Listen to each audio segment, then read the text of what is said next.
Hi friends, let me know when I'm up and running. Cause I can't tell. And I'm not sure I will be able to, because I had to get off of the... whatchamacallit. I had to get off of the thingy that I was on.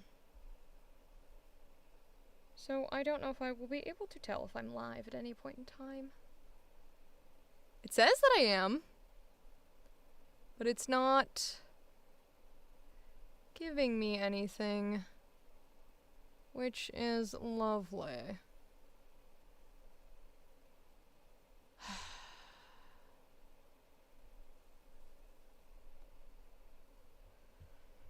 Supposedly, apparently, I am live. Oh. Hi, my friends. Am I live? Well, if you're telling me in chat, I actually probably won't have any idea yet, because, again, Restream is dumb as fuck, and I have to load their, whatchamacallit. I gotta load their chat. I am Theta? Okay, thank you. Let me punch out their chat so I can actually read it. Okay, it should be this one. And everything's working fine now. Even Reaper is reading, my microphone. So thank fucking Jesus. That shit just pisses me off when, like, nothing works when I start the stream, even though literally everything was working. It makes me genuinely so angry. Like, don't even have words for that kind of shit. I'm just like, really? Really? Alright, let me pull all this jazz up. And I had to restart my computer. So it wasn't like OBS or Twitch or YouTube that was being dumb. I literally had to restart my computer to get it to work. So, that's annoying as all shit. And you know, I wish life wasn't like that. Sadly, sometimes we don't get much of a choice, and that's just kind of how the world goes. And if you'll notice, I'm not streaming on the same, at least if you're on YouTube, I'm not streaming on the same, like, scheduled event thing. It made a new one, because once I clicked stop on the scheduled one, it was like, ooh, sorry, but, like, you don't exist anymore. It's like, oh, thanks, Restream. That's nice of you. Appreciate that. Lovely, lovely. We love having that be the case.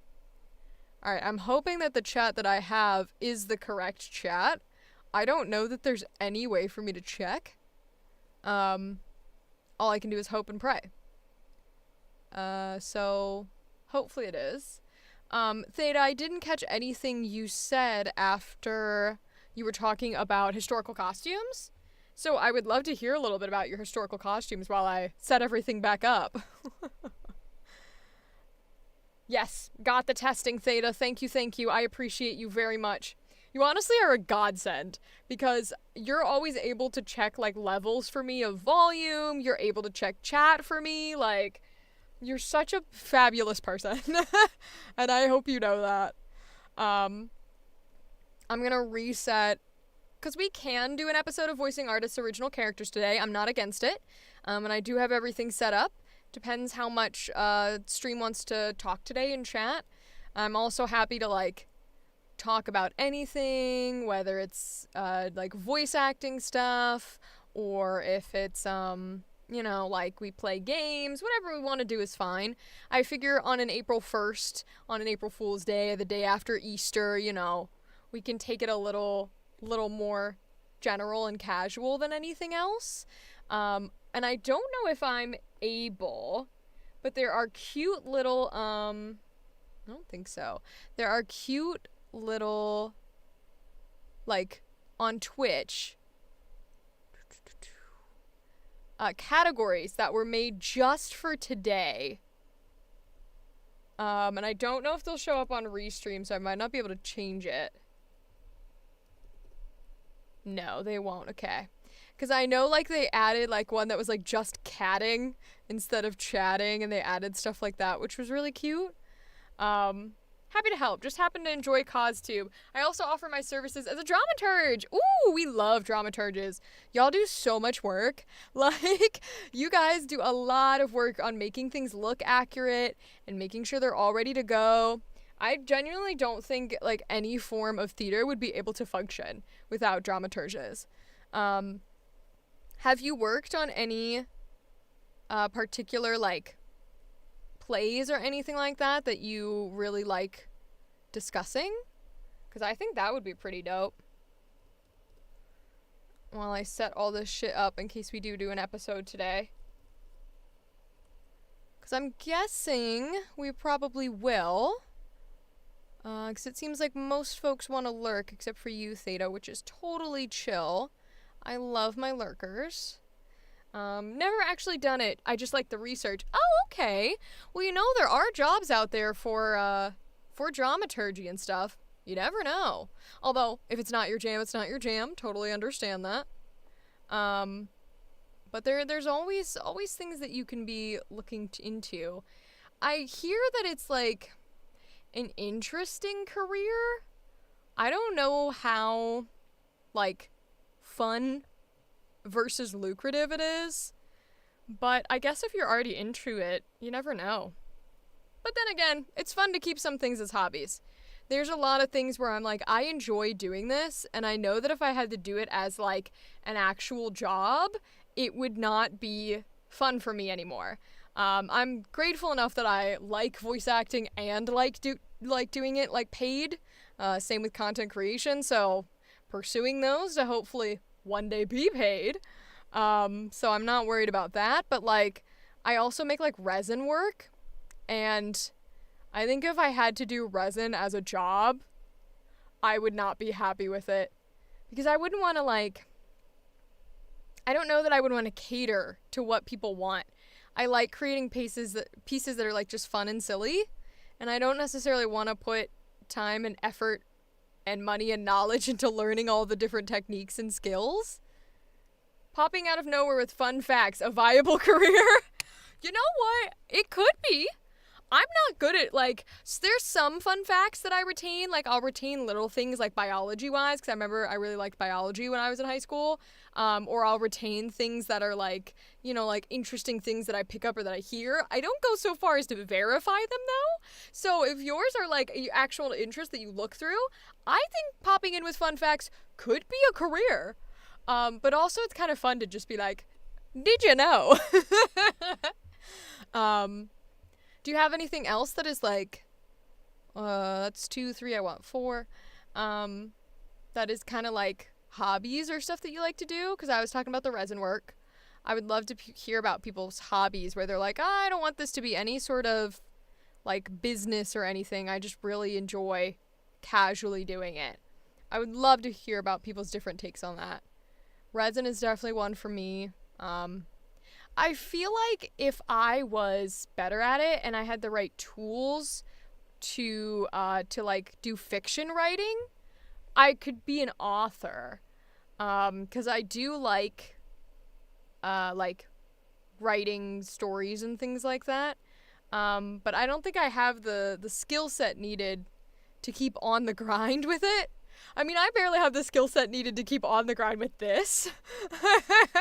And even then, I still sit down to edit every day, and I'm like, please, anybody do this for me? I'm begging you. Like, I hate editing. So, like, if anybody is following me on TikTok or, like, Reels or YouTube Shorts or anything, y'all will know I haven't posted any Shorts content for, like, almost a month, maybe, like 3 or 4 weeks, because I hate making them. I hate editing them. I don't know why. It is not my thing. So, I don't know.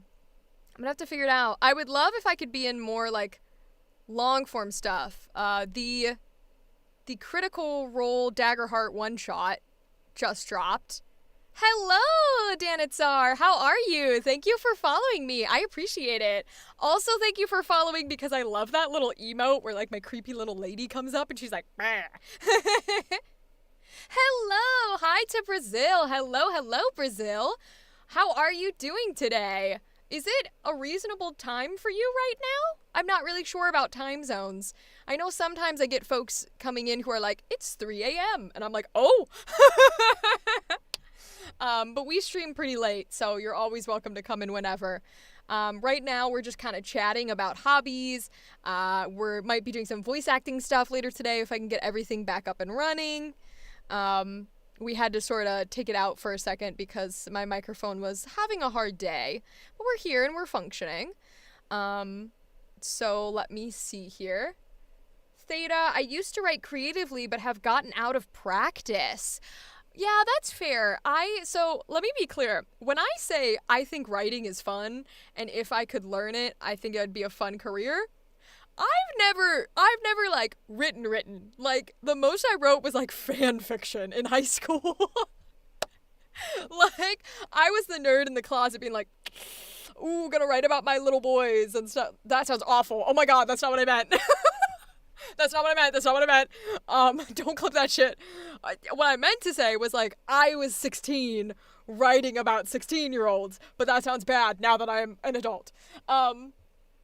It's 10 p.m. now. I'm trying to become a voice actor too. Cool. Danitsar, you're in the right place then. If you have any questions or you have anything that you want advice or help on, feel free to ask. I'm always happy to help. I'd love to know, like, what are your favorite characters to do? What kind of things are you trying to get into? Like, do you want to do, like, anime and video games? Or are you trying to do, like, audiobooks? What kind of jazz are you trying to get started in?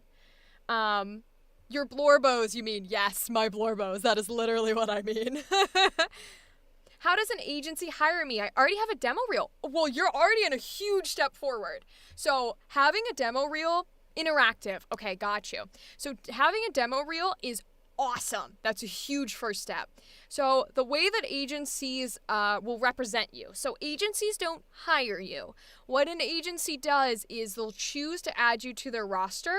And then when people come to their company looking for voice actors, they'll then send those auditions to you. So it's essentially a way to get private auditions that the public doesn't have access to.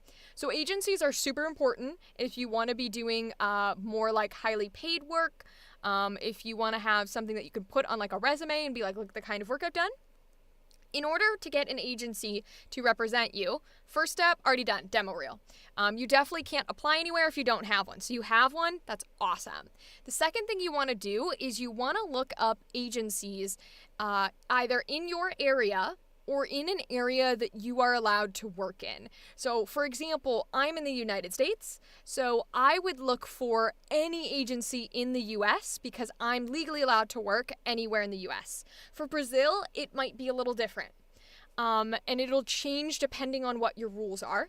But the words you want to look for are talent agency are usually the best words. And then you want to make sure they have their own voiceover department or voiceover category. Because a lot of talent agencies only represent people on camera, showing their face. So you want to make sure that you find someone who will represent just your voice. And then once you find the ones that you feel are confident, you like them a lot, they should have a application or talent application page. And that will be a place where you can email your demo reel. You can email what kind of equipment you're working with. You'll say your name, you'll say where you're located, you'll say what your experience is, etc., etc. And then they'll get back to you if they are interested in adding you to their agency.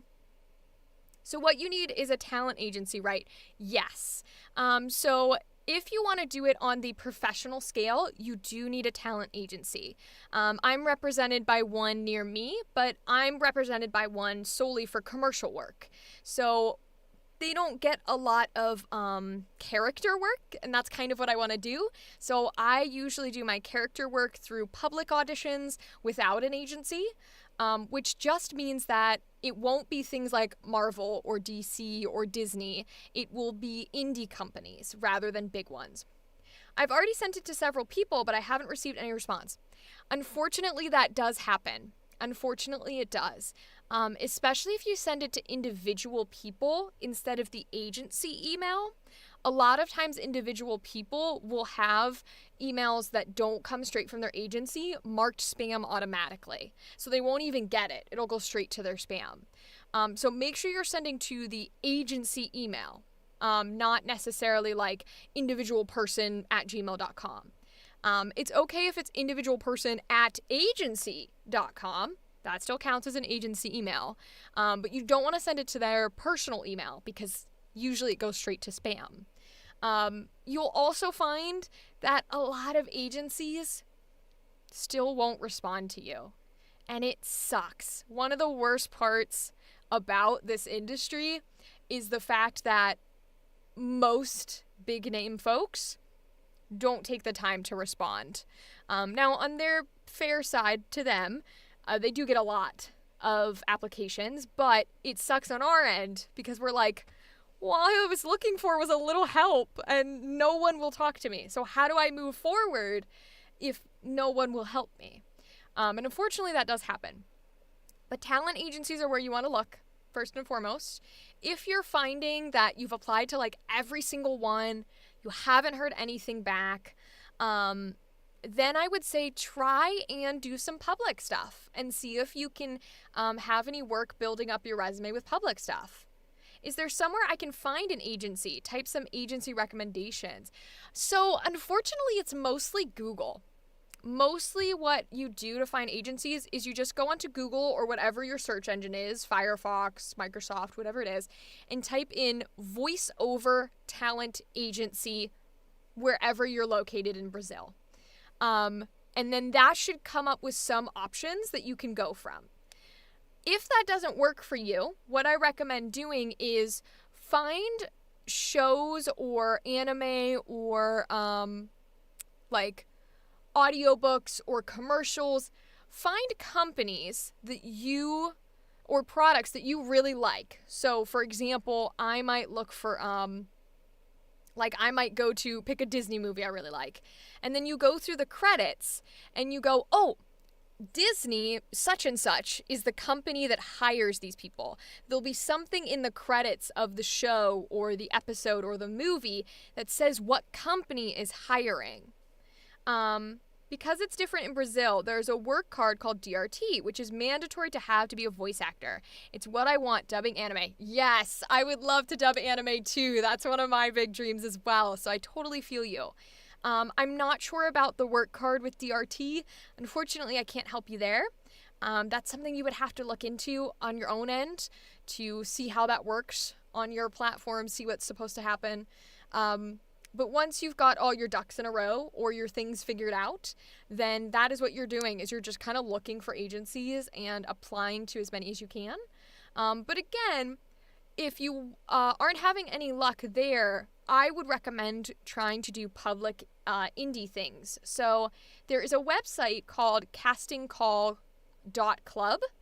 I can spell it out. Let me pull it up. You're on Twitch, so let me pull it out for you. And I'll spell it into my own chat here.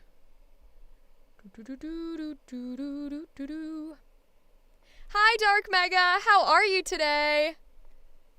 Castingcall.club. Okay, so I just put it in the chat there for you, Danitsar. That website has a lot of indie animation work. So what that word indie means is independent. So it's not from a big company, it's not going to be anime, it's not going to be Disney, it's not going to be Marvel, but it is going to be like people who are learning animation and they'd like you to voice in it. It's going to be people who wrote a book and want you to read for it so that they can publish it. It's going to be YouTubers and Twitch streamers who need someone to voice their characters. Yes, it's a lot easier to work with. And you have more opportunity because on something like Casting Call, voice, hiccups. On something like Casting Call Club, they want people who are new to the industry. They don't want the big names because they can't afford the big names. So you'll have a lot more luck there. You'll find that you're able to categorize what you're looking for too. So you'll be able to be like, oh, I want to do It's better to do indie work than fan work. Yes. If you want to do voice acting as a career, yes. Because what happens with fan work is you can't use fan work when you apply to an agency. You can only use original creative works that you've been a part of, because any agency can't deal with the copyright. So if you go to Casting Call Club, you will find things under the fan label that might be fan work. So be sure to make sure that whatever you audition for is original. Now, if you want to do fan work just to build your skills rather than put it on a resume, you can. You absolutely can. Here in Brazil, there's a union, so it's mandatory to have DRT to dub. Gotcha. Yeah, you'll have to look up how to get that jazz for yourself. But if you're going to be on Casting Call Club or try independent work, definitely make sure it's original projects through independent work. Also, Dark Mega, I'm glad you're doing well. I'm doing well as well. How was everyone's Easter if you celebrate? How was everyone's day-to-day, the weekend, etc.? We're doing a lot of chatting today. We might do some voicing artist original characters. I haven't really decided. I have it pulled up finally, but I'm not sure if I'm fully in the mood for it. Here you have to do 2 years of theater. Oh, interesting, Danitsar. I didn't know that. Well, in that case, have you done your 2 years of theater? Because I think theater is honestly a really great starting point for voice acting. Because theater will teach you how to do something on a physical scale. To have DRT and dub, got you. Because theater teaches you something on like a physical scale where you're learning about your body movements, you're learning about how your voice is connected to the rest of you, you are learning how to put on a character. You learn a lot of acting skills in theater work. So I think theater work's an awesome place to start. I was in theater for a long time. It's no wonder that here's one of the most praised in the world. Absolutely. I'm not surprised if you have to do all that work before you have to do voice acting. Absolutely. Yeah, because you guys are going through the skills and you're learning acting and you're really putting yourself there, you know? That's one of the things I do on Wednesdays, actually, Danitsar, is I do voice acting coaching here on stream where I help people with their acting skills. And I help them learn how to embody emotions and portray characters. They've been internationally recognized more than once. Hell yeah! That's awesome! Oh my god! That's really cool. You know, it's great to see things be like recognized internationally because sometimes you feel like, I don't know, sometimes it feels like Europe and America have like a stranglehold on everything. And so it's nice to see other countries and other cultures be like, hey, no, we're here and we're good. You know what I mean? If you search on YouTube, anime series, movies, everything here is dubbed. Oh, cool. Yeah, absolutely. I have not watched Solo Leveling yet, Dark Mega. I haven't had the time, and I'm not sure that I will this week. I'm still editing voice acting from the convention that I was at. So the anime convention, ZenkaiCon. I've got about 150 individual audios that I have to go through and do special effects and edit and send back to everybody who paid for my workshop. So I'm still working on those. What animes have I seen? Oh, great question. I love... I'm watching, it's not finished yet. What's it called? The English translation is Delicious in Dungeon. I think the Japanese is Dungeon Meshi. That one is currently playing that I'm watching. I finished My Happy Marriage. I'm a big Dead Man Wonderland fan. Blue Exorcist. Death Note. I love Death Note. Hellsing Ultimate. I've watched most of Dragon Ball Z. I watched Naruto up a little bit into Shippuden, but I never finished it.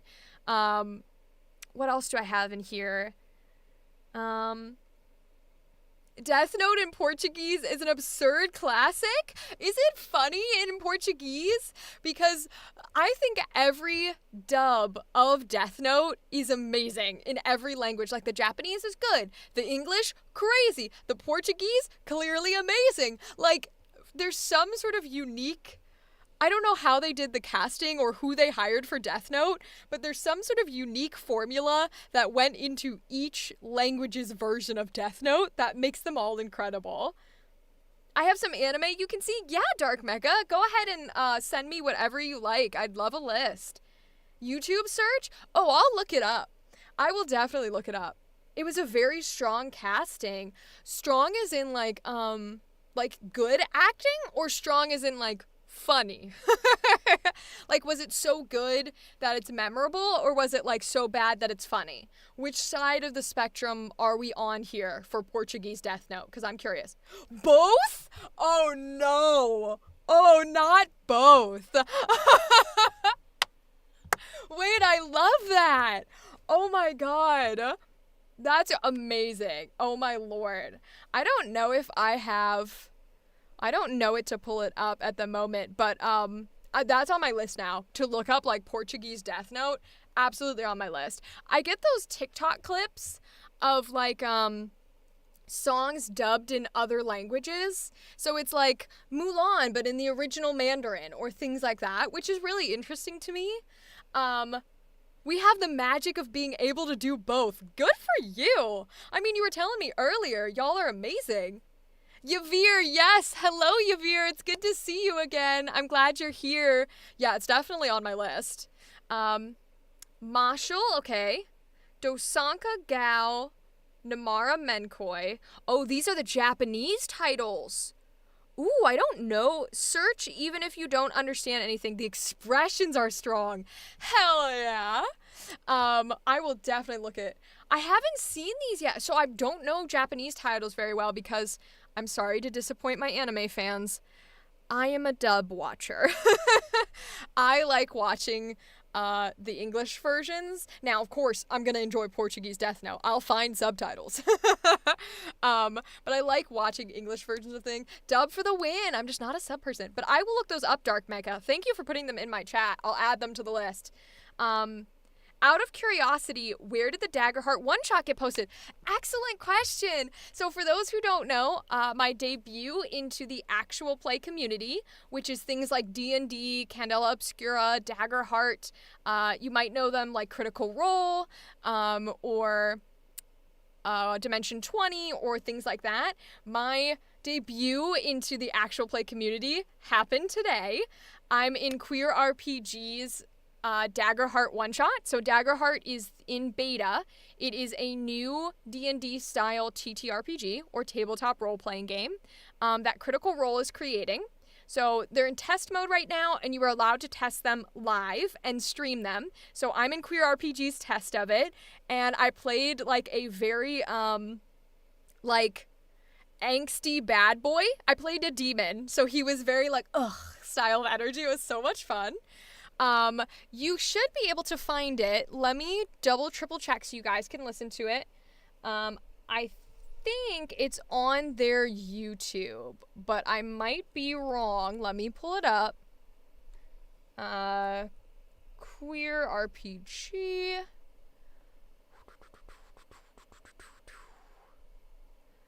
No, it is not. Okay, so where is it, my guy? RPG Pod, maybe? Huh. I might have to figure out where they post it, because I know it's officially, like, public. Instagram.com/queerpgpod. Let's see. Marshall is fire. Oh, I'm gonna have to look it up. Now you'll have to watch the dubbing in Portuguese. I'll charge you. I know, right? I'm gonna have to do it. Horimiya. The Brazilian voice actors are a couple, and from Attack on Titan too. Ooh, I've heard of Horimiya. I don't know that I've seen it. I know Attack on Titan. That one I watched up until I think like the last season. That's crazy. You have one more anime. This is a good one. Okay, Dark Mecha, let me know what it is. I'm all about it. I love it very, very much. Oh, it's not letting me click on anything. Okay, hold on. It's because I'm not logged in. Let's try listen. Aha! I got it. Okay. So, for those who wanted to listen to unfortunately, it's only the listener version. Back to work, glad I could drop in for a minute. No problem, Yavir. Thanks for dropping in and saying hi. Have a fun time at work if you can.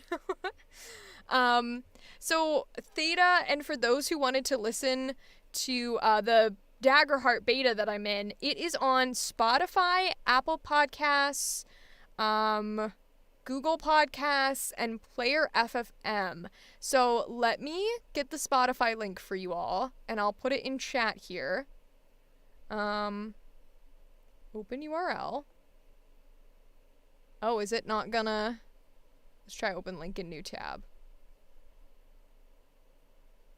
There it goes. Okay, unfortunately, it's only the audio version.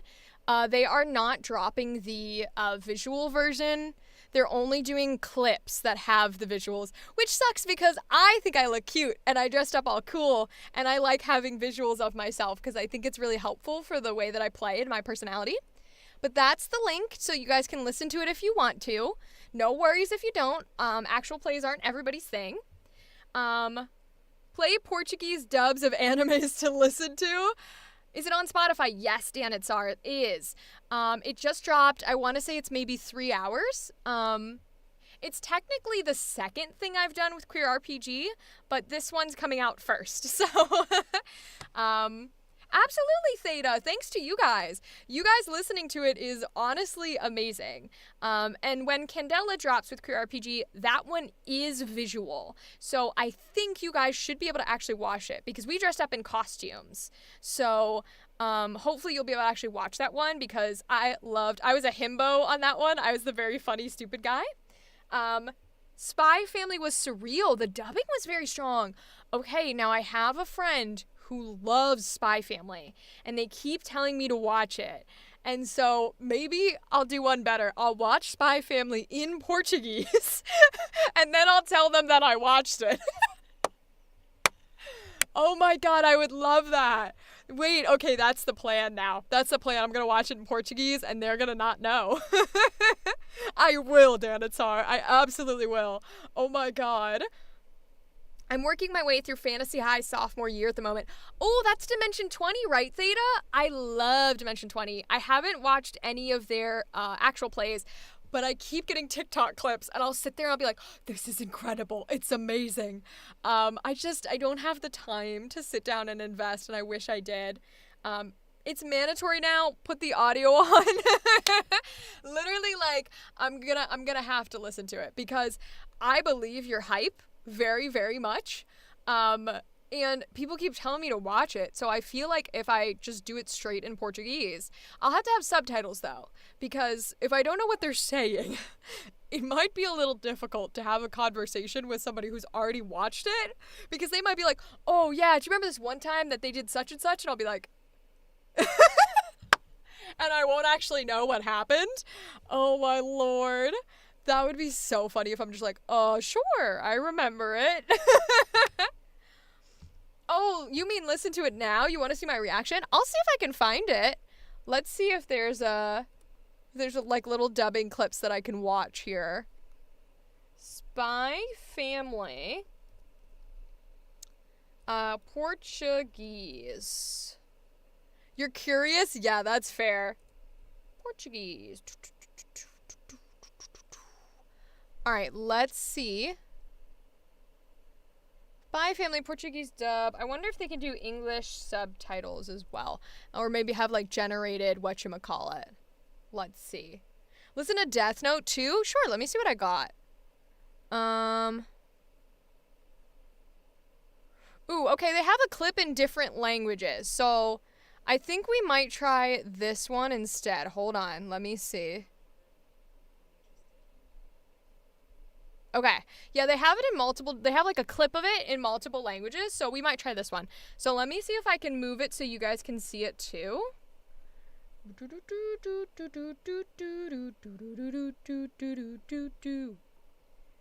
Clips in different languages are better. Yeah, I feel like it'll be a good comparison of everything. Let's see if I can do that.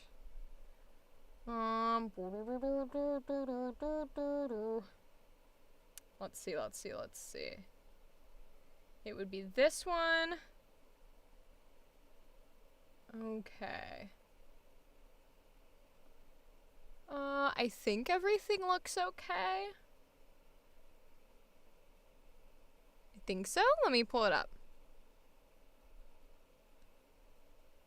Okay, so I'll have to turn on desktop audio, and you guys will have to tell me if it's too loud or not, because I never know. Okay, let me see. Let me bring you over. So, okay, you guys can see it, right? Yeah, okay, so you guys can see it. I'm going to turn on desktop audio. I'm going to give it a little play. Okay, let's see if it's loud or not. Is that okay, sound-wise? Does that sound okay, sound-wise? Versus me talking and stuff? So I don't want to go too far if it sounds like it's too quiet or too loud. I think it's like Japanese versus the other ones. It's good? Okay. Alright, let's see then. I'm gonna let it play. Here we go.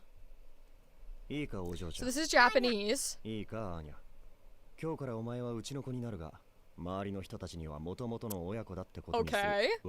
This is interesting to not have context for this. That's an interesting line. Oh, she's cute. Oh my god. Not I have been Papa Child for a long time. Listen, little girl. Whoa, that's a very different voice than what I expected. Starting today, you will be my daughter. But if anyone asks, you've always been my daughter. Oh. You understand? Yep. So please make sure that you Oh, that's address me weird. as father. Papa. Close enough. We're the forgers. That's and we weird. Just moved in. I'm Anya. I've always been Papa's daughter. Oh my You god. didn't need to say that. Come on, let's go inside. Oh, the English is weird. He sounds so much younger. Anya. D'accord, Anya. Tu deviens mon enfant à partir d'aujourd'hui. Yeah, Pour see, tous les gens the qu'on other croisera, languages tu so auras far toujours sound été ma fille. older. Compris? Oui. Versus Tu like devras donc m'appeler père en toutes circonstances. the English version of the dad sounds a Bonjour, lot madame, younger. nous He sommes sounds les like he's in his forgeurs, 20s. Moi, c'est Anya et j'ai toujours été sa fille. Yeah, this one's Pas la peine French. d'en I wish rajouter. they gave me subtitles. Et si on s'installait? But I guess we know what they're saying. Anya. Hör zu, Anja. Von nun an bist du meine Tochter. Tu Oh, vor he anderen, aber sounds bitte young so, als wärst du das too. schon immer gewesen. So the German are like the English. Yep. He sounds young. Außerdem wirst du mich ab sofort mit Vater ansprechen. Papa. Na gut. Oh, not Wir the sind Familie papa! Forger, ihr Like a wollt little nach- demon. Ich bin Anya und schon immer Papas Tochter. Das hättest du dir sparen können. Komm, wir gehen rein. I think this one's German, yeah. Oh, it didn't do Portuguese. That's weird. Okay, well, hold on. Let me pull up a Portuguese one then. Because it didn't do Portuguese. You can help with French, Theta? Oh, that's awesome. Down there, okay. Let's see. Maybe this one? Oh, we have ads. All right, hold on. It's the green flag. Okay, let's see. Oh, is it the green flag with the like yellow diamond in it? Or is it the green flag with the white and red stripes? Because I'm seeing a few of these that look like they might fit correctly. It's a green flag and yellow, yes. Okay, so the yellow diamond. Okay. So I think I found one then. Let me bring you guys over. I think this one has it, if I'm right here. Let's see. French. Yeah, okay. This one has it. So it's gonna start with Japanese, and then it goes to, Russian, I think? And it's got Latin, Spanish. Okay, we'll do this one. Are you guys ready? Here we go. So this is Japanese again, but it's a different scene. カリカリベーコン好き。 Oh, ベーカリーはカリカリベーコンって意味じ they ゃな do いぞ。 not sell bacon. Anya le gusta el maní. No la zanahoria. Pero también me gusta el tocino. See if I can turn these on. Panadería. Ahí dice panadería. Nope, did not Ahí work. no venden tocino. Foreign. Oh,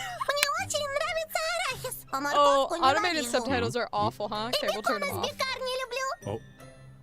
Это пекарня, и продают там не О! бекон. I'm sorry, why does every Russian man sound like they're in their 60s? That's crazy. What in the world? Wait, okay. We'll keep it going. Here we go. A Anya gosta de amendoim, mas odeia cenoura. E adora a bolsa da pradaria. Oh. É uma padaria, eles vendem pães, não bolsas. Ooh. They are good. Wait, Danitsar, that was very smooth. It was well timed. And she sounds like really young there, which I think a lot of these translations or like languages have been not the greatest in, is sometimes she sounds a lot older than I think she's supposed to be. But like that sounded really young. Yeah, they were able to keep Anya sounding really young. Like that's hard to do. Wow, that's impressive. Death Note is crazy too. Okay, let me see if I can get a Death Note one. Let's see if I can get a Death Note one here. Death Note Portuguese. If anybody else has suggestions of clips or something like this they want me to watch, let me know, because this is kind of how tonight's gonna be. Let's see. Death Note Portuguese.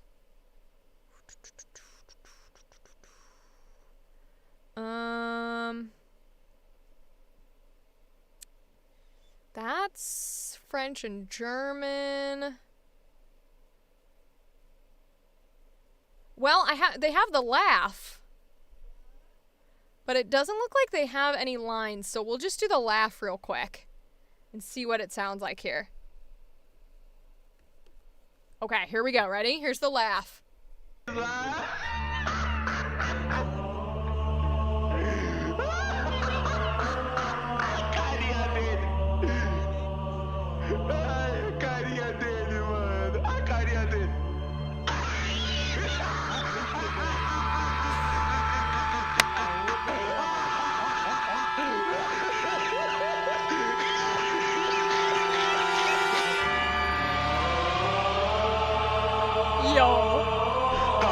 Yo, that's crazy.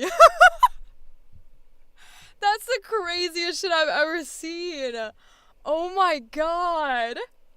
I will take this opportunity to suggest the cover of One Last Hope from Disney's Hercules in Ancient Greek. Ooh, okay. I'll pull it up. Let's see what we can get. Okay, Danitsar, thank you for stopping by and suggesting that. Those were awesome, awesome clips to watch. Feel free to stop by anytime. I'm live Monday and Wednesday at 9 p.m. We also have a Discord, and I'm on Instagram, everything in the panels below you on Twitch. So if you want to follow and know when I'm live again, feel free to join us. Good night. Have a good night. Okay. Theta, let's see. So Hercules... One Last Hope, Ancient Greek. Okay, let's see. I think it's this one? We got an ad again.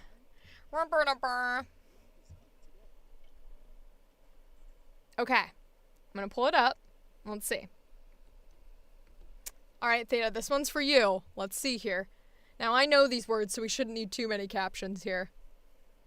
Let's see.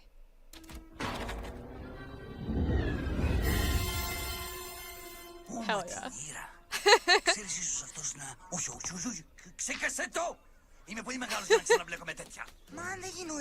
Oh my god, he's so high-pitched! Oh my god! He sounds good. He's a good Danny DeVito impression. Oh, that's funny.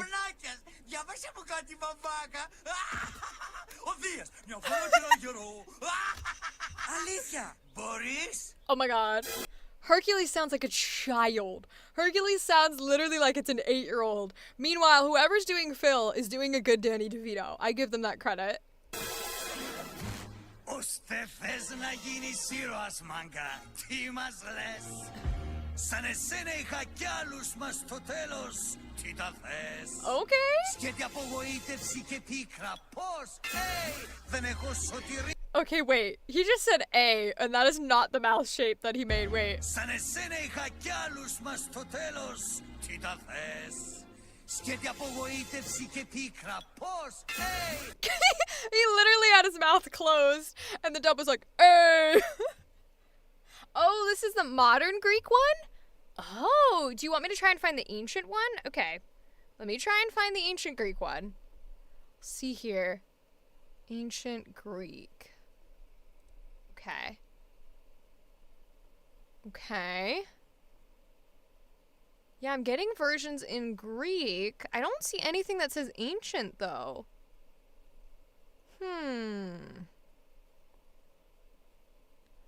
I see French. I see piano.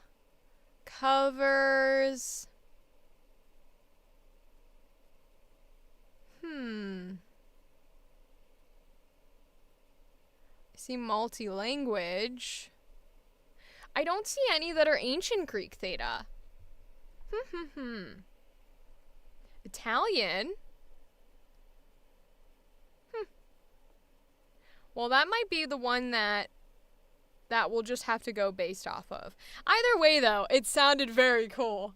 I liked how it sounded, and it was kind of funny how they're sort of dubbing over certain places and didn't quite fit others. The Church Latin version of Hellfire is easier to hide. Okay, let me see. Church Latin Hellfire.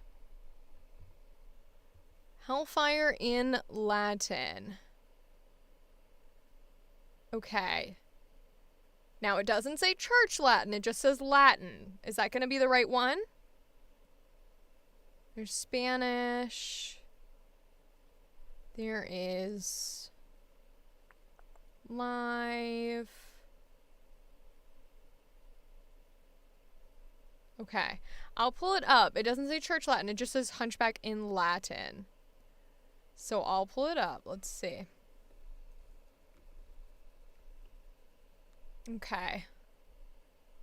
So this is the one that it brings me to. So let's try this one. You could tell me if I'm on the right one.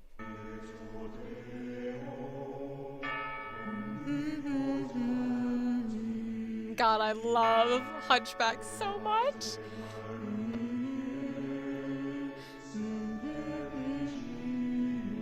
This is the right one? Okay, cool.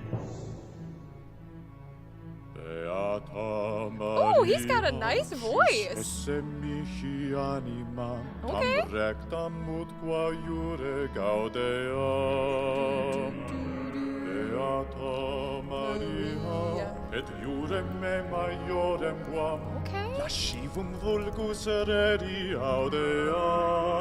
Interesting.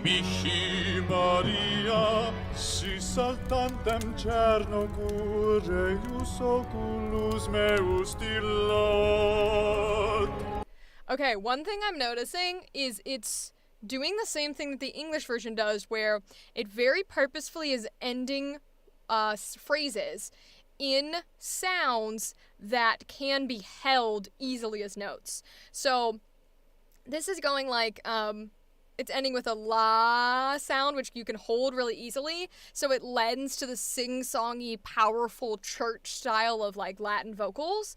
And in English, I'm pretty sure that's soul, because I think it's do do do do do do do do protect me, Maria, because I don't think we've gotten there yet.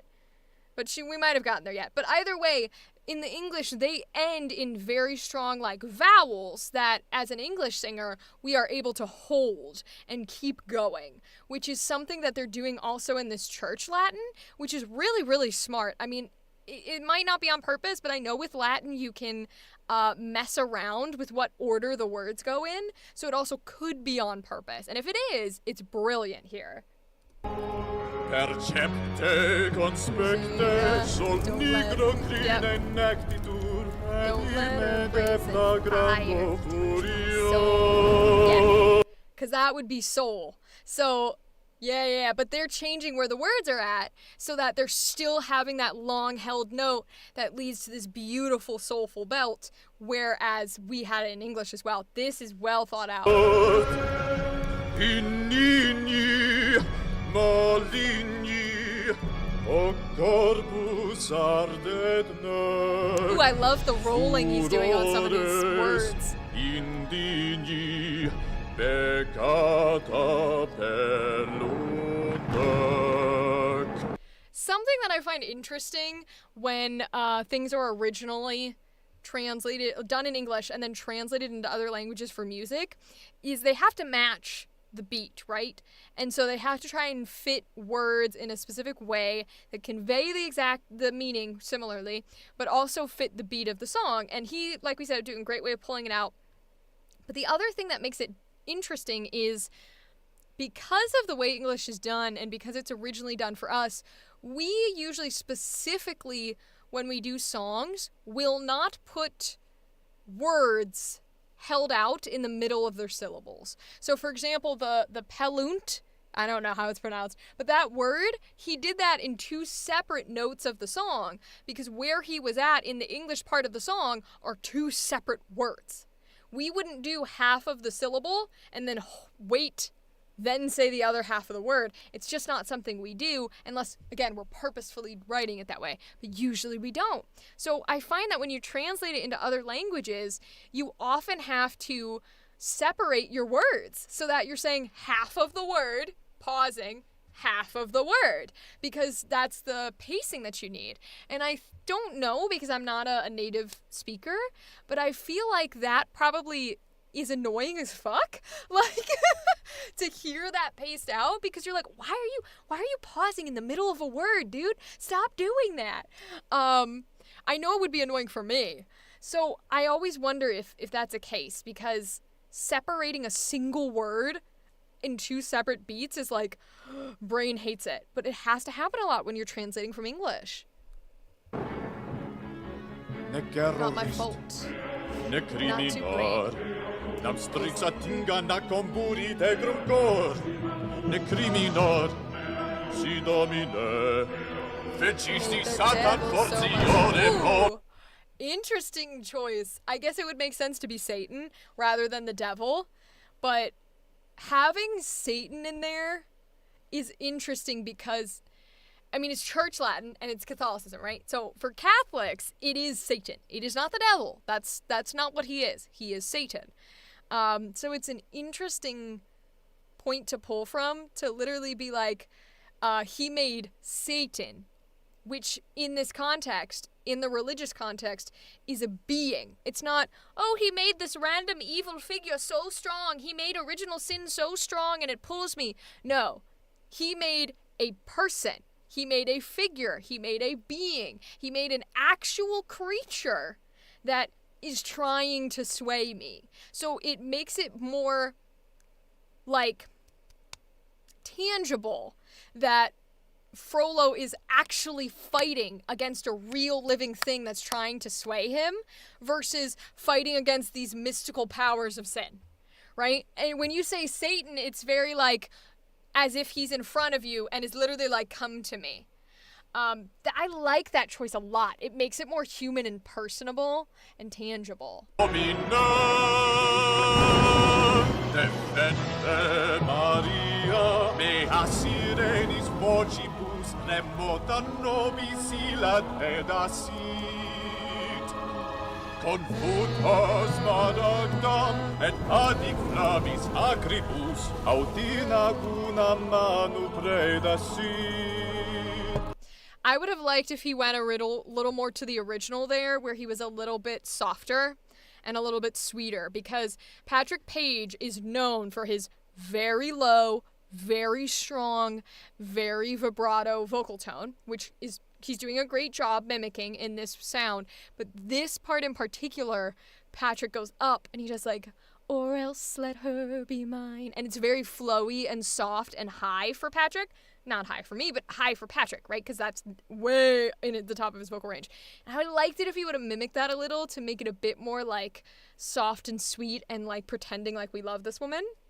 Satan is a personal being, not a phenomenon or force. Exactly. I really, really like that translation. Oh, they kept this part in. Interesting. Sed quomodo aliut cura abce carnifex eam inveniam et si opus serit autius lutetiae parisiorum crematione. Okay. Maligni, humini, est atro divires, aut mea, aut ligni, alterut riusas. Miserere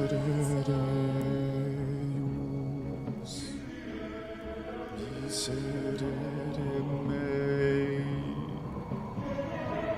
sed aut creda mea, aut ligni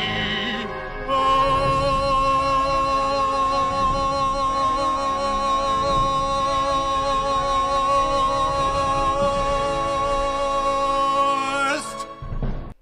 Ooh, I like that. That was well done. In the French, Lucifer is used and rhymed with Notre Père, our Father. That's brilliant. That is brilliant writing. To rhyme Lucifer with our Father. Ooh, gorgeous. Sometimes other languages do have the benefit of the doubt where, like, they have different words that rhyme and stuff, and it's just luck of the draw. Because that's brilliant. But yeah, I like making it more personable. I think it's just really cool to see it like attached in that way where it's like, this is a person, this is a being that you created that I'm fighting against versus mystical, spiritual, devil powers. Thank you for suggesting that, Theta. I love that. Oh my goodness, that was really well done. Okay, so the question just becomes, now what do we do? I could do the episode. We're not too far into it. We're only in 10:15, so we got plenty of time to go. We haven't even hit an hour of this stream yet.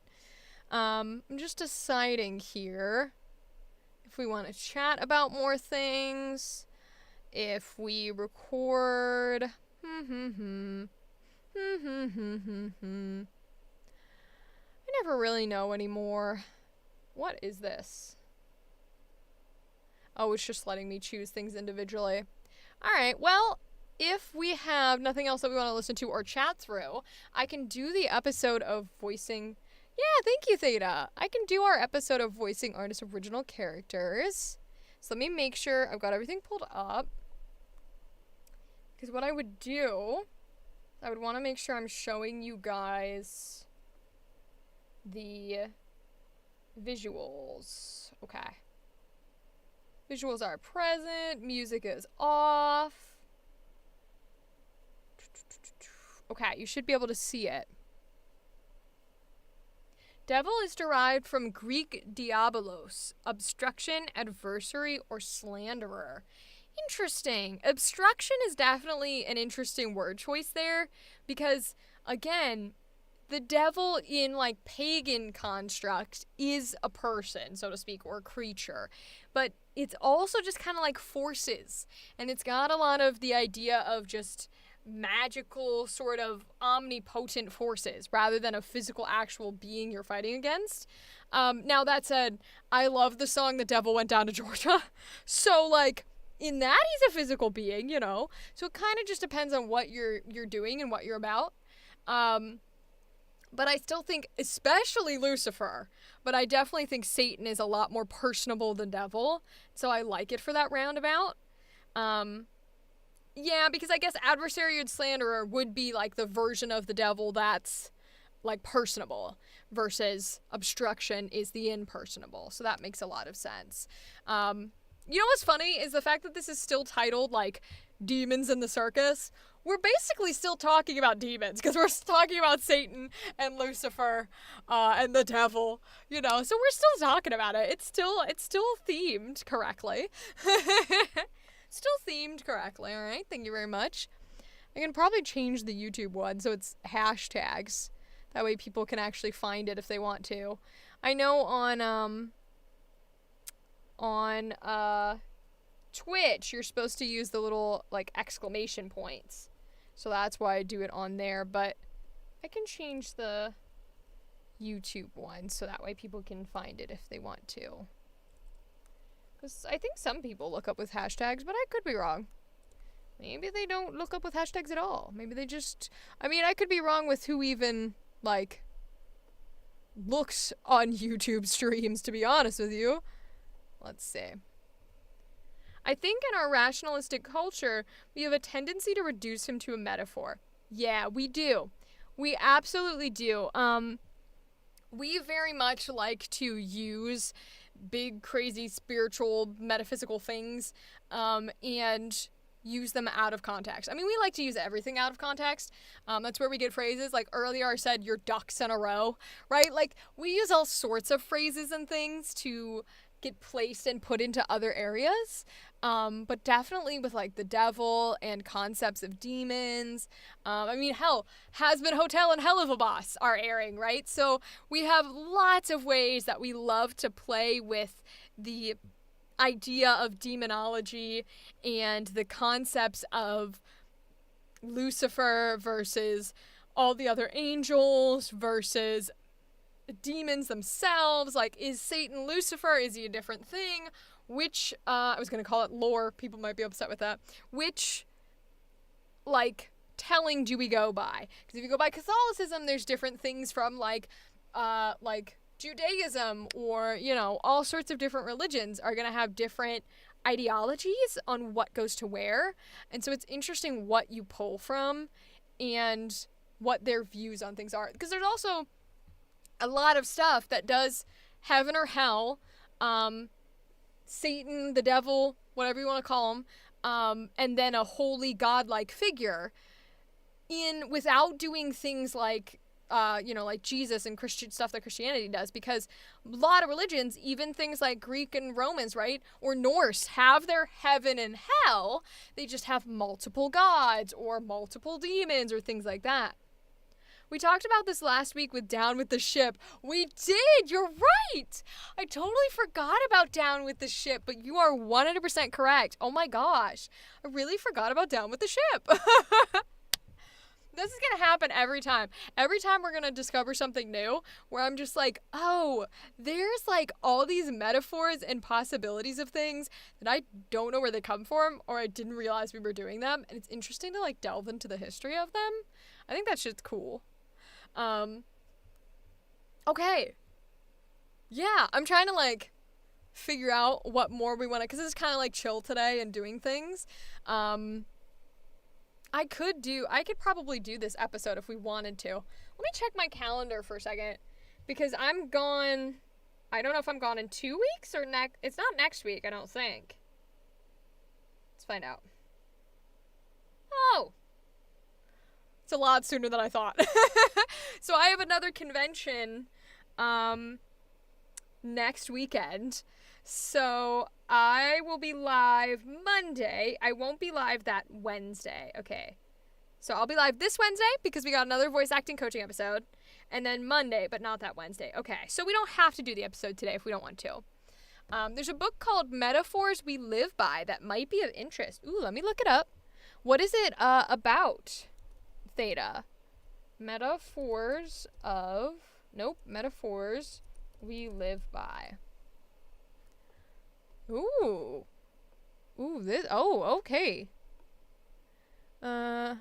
This book suggests metaphor is a tool that enables people to use what they know about their direct physical and social experiences to understand more abstract things like work, time, mental activity, and feelings. 1980, they were really philosophical back in the day. I feel like we're still philosophical nowadays, but nowadays when we do like philosophy and metaphors and stuff, we're very much like, okay, but like, what if the devil like was cool? Like, you know what I mean? We add really like fantastical ideas, whereas I feel like back in the day when they were doing, you know, I'm a philosopher and I philosophize things, their ideas were like, what if there's 1,000 million planets in the world and we're just small, tiny little human beings? It was very like broad view and trying to be almost smarter than they are, whereas our version of taking things and philosophizing them or making them metaphysical or metaphors is making them cool. Like, we just want things to have cool powers or like cool universes or etc. for example, speaking of cool universes and cool powers, I don't know if I should so it's not in the Daggerheart one shot, because obviously that was a one shot for Daggerheart, but the I created a character for it, and when I create characters, I like go ham. Like, it doesn't matter that it's a one shot. I'm like, here's all the shit, and isn't it cool? And look at the backstory and blah blah blah blah. This is my plan and my idea. Because I pretend that I'm, you know, in a full-on campaign. And so I made a little demon boy. They call them daemons in Daggerheart, for that one shot. And it doesn't get explored in the one shot, so I'll just tell you here because I don't have plans to put him in anything else right now. Nobody's invited me to a D&D campaign. Someone better. I know Northwolf is going to let me be in his at some point, but I need to be in one shoot. So his name is Mordred, if you watch it. But my whole thought process came because one night, and Theta, this gives me very you vibes, but feel free to tell me not. One night I was just Googling the Four Horsemen, and I was reading like every little bit and piece about the Four Horsemen of the Apocalypse. Like, I learned that in modern day times we call it pestilence, war, famine, and death, but in reality, pestilence was never plague, it was never pestilence, it was supposed to be conquest, and like there's been arguments for literal hundreds of years about what the original Fourth Horseman actually was supposed to represent. People to this day are arguing what it was because war already existed, so people are trying to say, well, the first one's conquest, or the first one's Jesus, or the first one's the Antichrist. They're still arguing.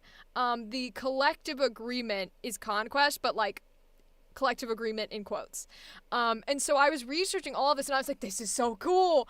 And I like the idea of plague being its own horse, but I also like how we kind of like fucked around and find out and just manipulated that Fourth Horseman to be whatever we wanted. He's technically actually the first horseman because he's the first one on the lineup, but I digress. And so I built my character off of the idea of the Fourth Horseman of pestilence or plague being a real god, and those Four Horsemen are real gods that exist in the universe. So it was really fun to deep dive and build his character off of it. Alexander the Great was told that there were many worlds and wept because he would never conquer all of them. See, look at these facts that we learned today. Like, I would have never known that. Also, wow, you have to be a shitty ass person to be sad that you don't get to conquest every world on the planet. The first is the one who went forth to conquer, correct? Yes. So in the original text, I think when I was reading on Wikipedia, the first horseman is, so there's technically two white horses, but the first horseman is a white horse, and the guy wears a crown, and he carries a sword. And so that or he carries a bow and arrow. It was one of the two. But so they say something along the lines of, they don't say what he is. They say what everyone else is, but they don't actually name him. They just say he comes forward. And then a little bit later, they say something along the lines of the four will or the gods will or something bring devastation through conquest, war, and famine. They don't say death in the last one at all. They just say conquest, like war and famine. So people are like, okay, is conquest like supposed to be the first guy? But I think it's a little too, if I'm gonna be honest, I think it's too literal. I think trying to assign this one is war and this one is death and this one is famine, I think that's too literal. I don't think they meant it like that. I think what they meant was just look at all these, because if you think about it, like the whole like 7 deadly sins thing wasn't as cut and dry, and like all of these original sin style stuff was not as cut and dry as we know it nowadays. When it was written, no way. So I don't think the Four Horsemen, when they were writing it, were that cut and dry. I think it was like, this dude's gonna go and conquer all the world, this dude's gonna go and like make you hungry, and death is gonna come for you all, and this other guy is also gonna fight. Like, I don't think it was so blatantly This is what he is, this is what he is, this is what he is, this is what he is. We have done some, because there's even arguments on who rides what horse, because the white horse, there's a white horse and there's a pale horse. Both of these are white horses.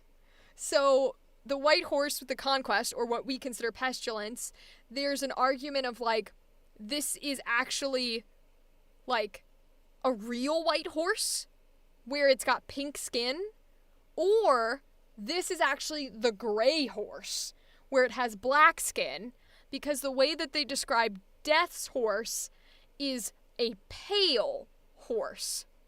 Well, pale to me would mean white with pink skin, but pale to someone else means dusty gray. So it's like, we don't really know. Revelation is a deeply metaphorical text. You have good instincts. Well, thank you. And that's one of those things, right, is like, I like it because it's open to interpretation. I like it because you can twist and pull and manipulate what it means. And I never do that in an actual religious sense, right? Like, I grew up Catholic. I'm not currently Catholic, although Catholics believe that once you are Catholic, you're forever Catholic. Regardless, I don't currently practice or believe, but I would never be like, oh, your book, the Revelation, your interpretation is actually incorrect. Here's what actually happened in religious context. No. I'm not trying to define it religiously, right? I'm just saying I think these interpretations of pulling from the source material is really cool. So my guy in Daggerheart is built as like the god of pestilence, and then he's setting off to kill the other three. Because in my universe, they're gods, they're not horsemen. If I may, this is totally my vibe. Hell yeah, absolutely. Say whatever you want. Like, I'm having a lovely time. Thank you for showing up. I was a little nervous that people would be busy on an April Fool's night. Thank you to all my lurkers who are here as well. I really like chatting, and some days it is harder than others to get on, so I appreciate you guys being here, and whether you lurk or you chat, it means a lot. But yeah, Theta, if you have any ideas or interpretations, or if anyone is like, okay, I don't know about all the religious jazz, but here's my concept for my D&D character, like, whatever you guys want to do is totally fine. I know I want to have, like, at some point I feel like I want to have a stream where it is kind of, I know we do character creation streams because that's kind of what we do in voice acting, but I do kind of want to have, like, stream days that are, like, building out worlds. Because something I'm very invested in is running my own campaign.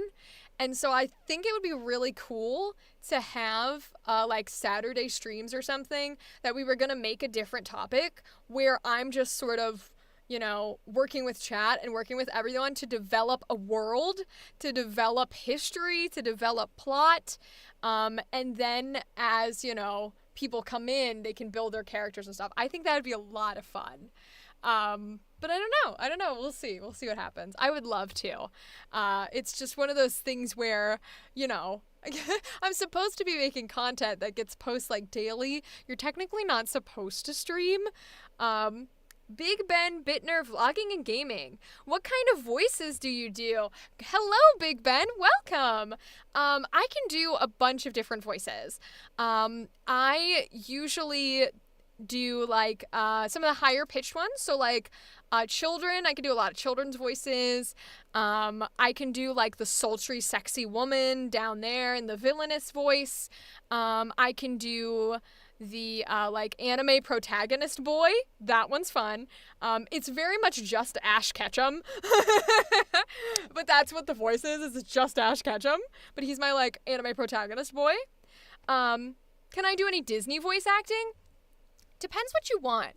I don't do impressions, so I wouldn't be able to mimic any voices you've heard necessarily.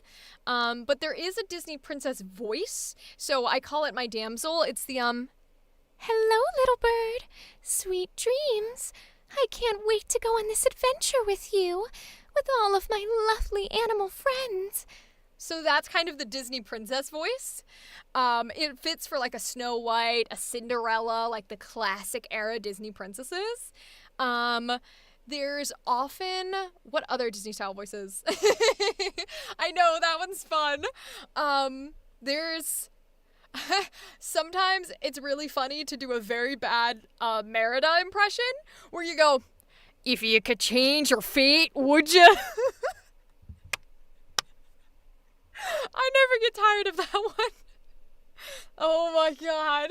Not the bad Merida. And then, there used to be a time when I could do thank you, I appreciate that, Big Ben. There used to be a time when I could get close to Vanellope von Schweetz from Wreck-It Ralph, because she's like, but Ralph! But unfortunately mine now sounds like Weevil from Yu-Gi-Oh! Rather than Vanellope, it just sounds like Weevil. So, I feel like I'd have to put it higher. I'd have to do like a, but Ralph, we can't do things like that, to try and get it into there. Yeah, the little snot-nosed brat one is one of my favorites. I love him where he's just like, Oh, Yugi, you will never defeat me in my bug deck. I have lots of bugs.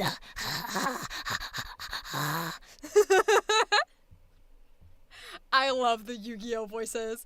They're some of my favorites. Like, the classic English dub for Joey Wheeler, which is just, mafia accent, like Brooklyn-style mafia, where it's like, hey, little lady, what are you thinking? I'm definitely not a stereotypical Boston mafia accent. Like that one. Love that. Literally. That one's fun. The two that either make people cringe or make people go, like, take off, where they're like, nope, and they take their headphones off. I got two of them. The first one is their dreaded one. I'm sorry to everyone. This isn't going to be loud. Don't worry. It's not going to be loud. But you're going to hate your lives. Here we go. Ooh. I'm sorry. Everybody hates it when I do that. Mine too. Yeah. I feel that, Big Ben. The other one that makes people want to die inside, but I think it's a little bit more, like, palatable, is the sexy villain. So it's the, hello there. Why don't you come a little closer? It's that one. That one I think is a little bit more palatable as long as you're alone and wearing headphones. Whereas I feel like the ooh woo makes everybody in the room go, oh, nope, nope, nope. 7 speed bumps. What a thing to come into the stream with. Oh no, I'm so sorry, 7. 7, I'm so sorry. Hello, welcome. Hello. What crazy voice would you like to ask for, 7? Did you enjoy the nice sexy villain? Or perhaps would you like to hear the creepy ooh woo? Hello. Thank you for being here. We were just going over all the funny voices to be able to do, and the ones that make people uncomfortable and stuff. Yeah. Oh boy is correct. Speaking of boys, the only boy voice that I can do is Ash Ketchum. That's awesome. Thank you, Big Ben. I appreciate that. I like doing all sorts of voices and stuff. And I tell folks who join, I get enough of the sexy villain from my friend. Fair enough, 7. Yeah, you don't need it from me then. You got it back home. You don't need it from me. Theta, I appreciate the demonstration. Hell yeah. I saw and behold a white horse, and the one sitting upon it holding a bow and a crown was given to him, and he went out conquering, so he might conquer. Your translation. Yeah, Theta, that's very similar to the one I read. That, for guys, just for context, we were earlier, before you stepped in, talking about the 4 horsemen of the apocalypse. You're awesome, Rachel. I have a sister that's the same name as yours. Aw, that's so amazing to hear, Big Ben. Well, tell your sister, if you guys are on good terms, tell her you love her, tell her she's awesome, and tell her that she has the best name in the world, okay? Because we do. Yeah, doing all sorts of voices and stuff. And we were talking about the apocalypse, but I talk about anything. Oh, that's what I was gonna say. So I tell people when they join us, which welcome 7, welcome Big Ben, I let y'all know that you are more than welcome to like ask me to voice anything at any point. I love doing it. I don't have any of the stuff active to be able to like, I have donations on Twitch, but don't worry about it. You guys don't need to do it. I don't have any of the things active to be like, oh, you know, like send this much and I'll say whatever you tell me to say. You can just tell me in the chat. Like, tell me what voice you want. Give me a line of dialogue. I'll say it. I have no shame. You will? Good, Big Ben. I'm glad. Yeah. Tell her that she's lovely. And also request anything if you want to request. We're also just chatting, so if you have anything you want to talk about, we were talking about TTRPGs. The Dagger Heart from Critical Role came out a week or two ago. They have an open beta for it. It's a game like D&D. They're making a new one, so it's in its testing phase. And I was in a one-shot for Queer RPG with it. So that released... Ooh, hiccups! Welcome, new folks. You will learn that I have hiccups. So that just released. We were talking about that and how I created my character from the 4 Horsemen of the Apocalypse. There's going to be a Candela Obscura campaign that I'm in that's going to come out. I'm very excited. I'm trying to get into like every campaign I can. We were talking about anime earlier. We were watching animes dubbed into different languages to try and like see the differences between like Spanish and French and Portuguese. We watched Hellfire. Speaking of Disney, we watched Hellfire but sung in like the original Church Latin. It was really cool. Genuinely, it was interesting how different it was, based on like some parts of it were held differently, and in Latin you can like throw around your words. They don't have to be in order. So that was really cool. I'm gonna get some death water. Hold on. We've been talking for a second. Let me drink a little water.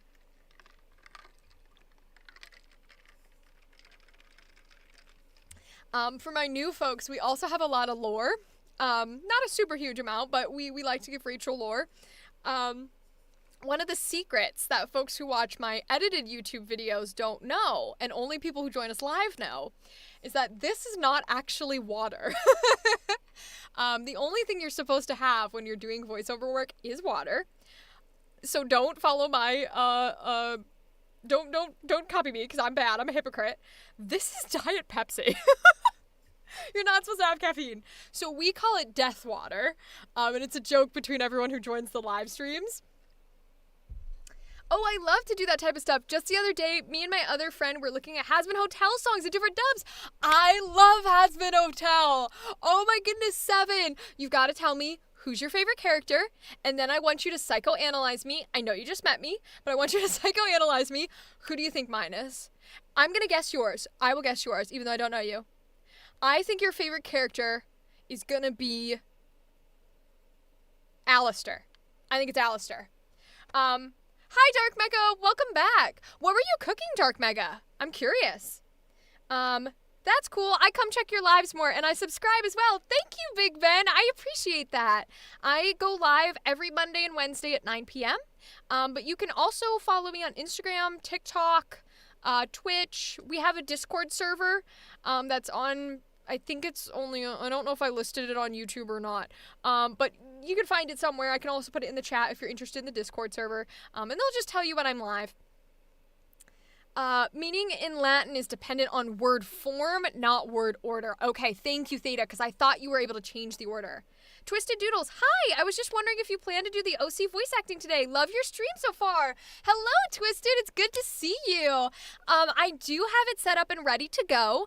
Today is a bit more of a casual stream.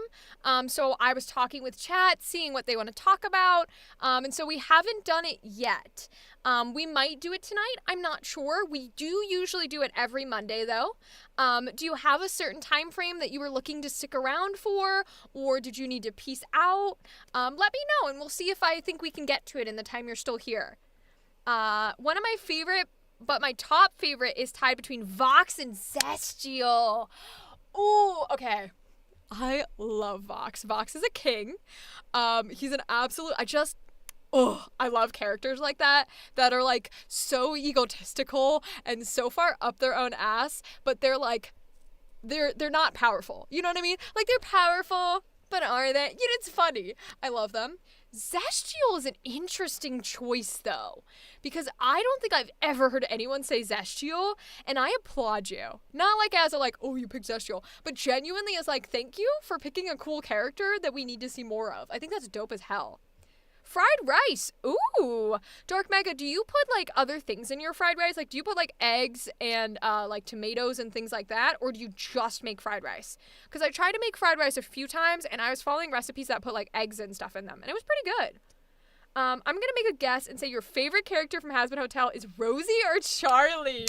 Ooh.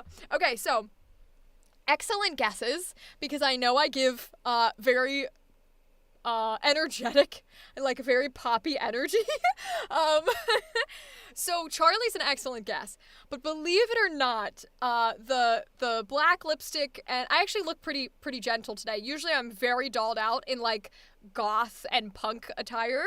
I actually, my favorite, oh god, oh, everyone's gonna kill me. I'm about to get outed here. So oh my god. For anyone who knows Hazbin Hotel, I swear I'm a nice person.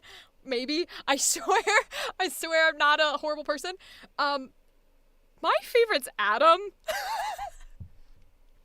I'm sorry. For those who don't know, Adam is literally, the most misogynistic, horrible character in the show.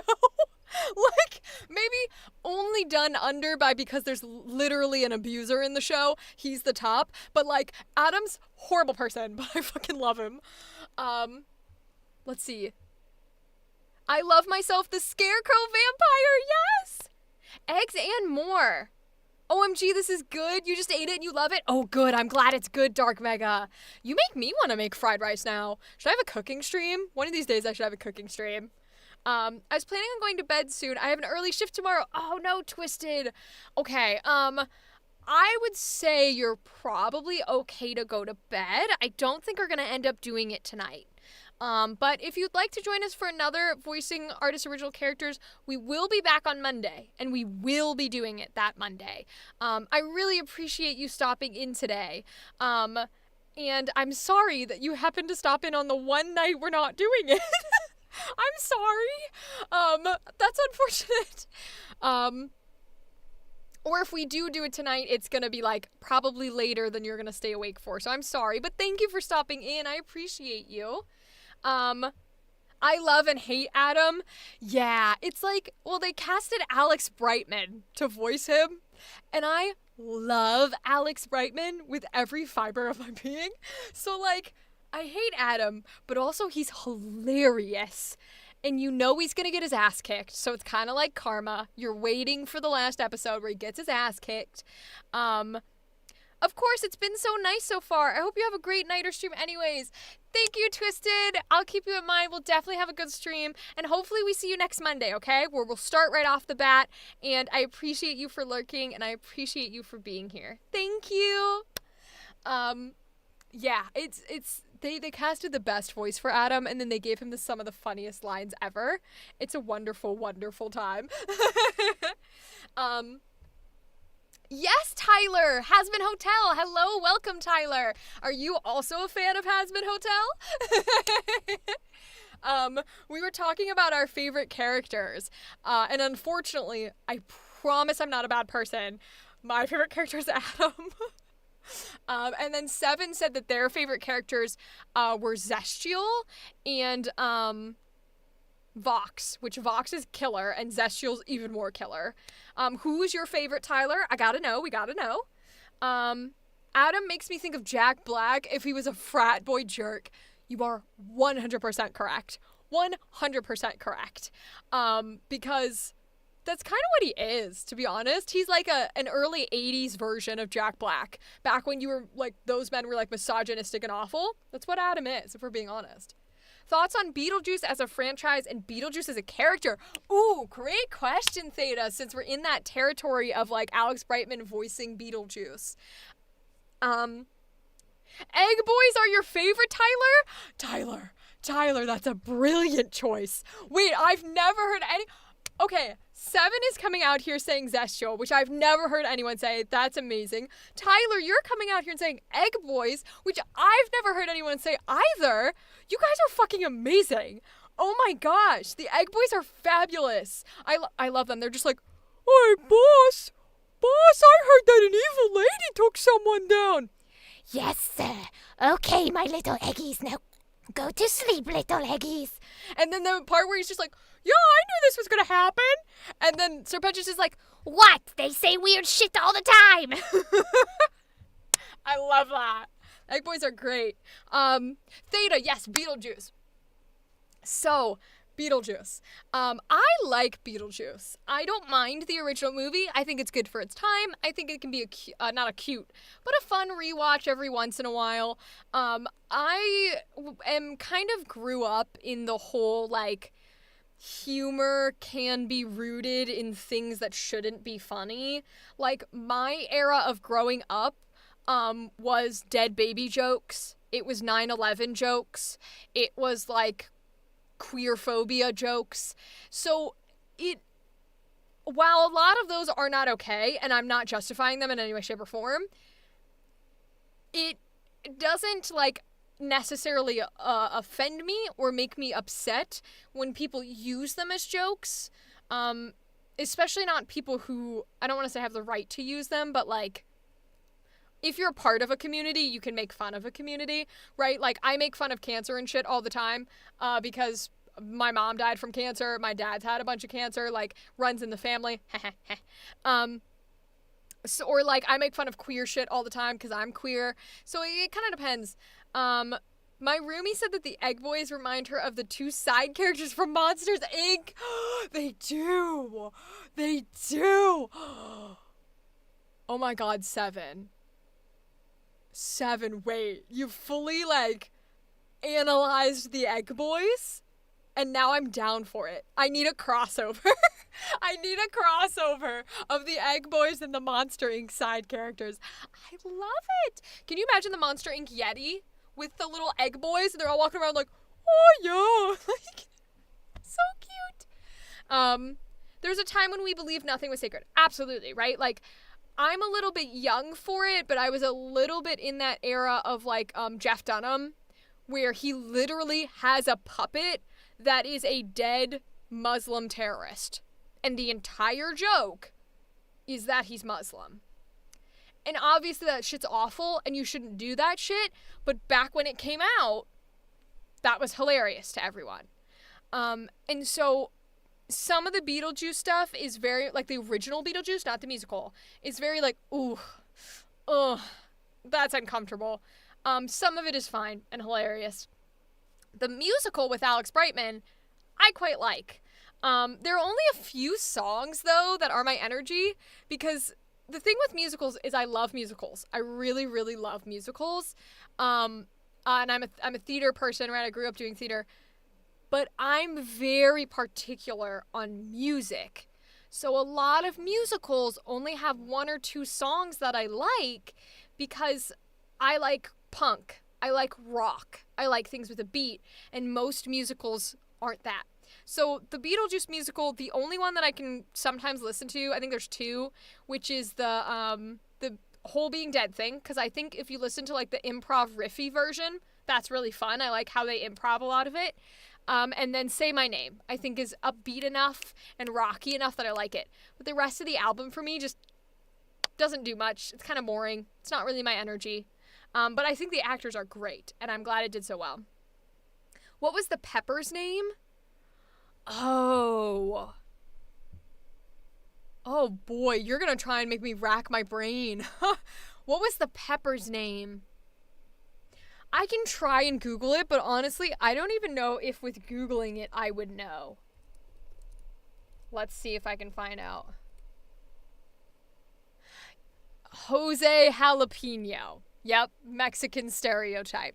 Yeah, basically everything Jeff Dunham did was a stereotype. That's what all his things were. The only one that wasn't was, like, the old white man who hated everything, where he was like, rah, rah, rah, rah, rah. And even then, the old white man jokes that the puppet did was, like, misogyny and homophobia.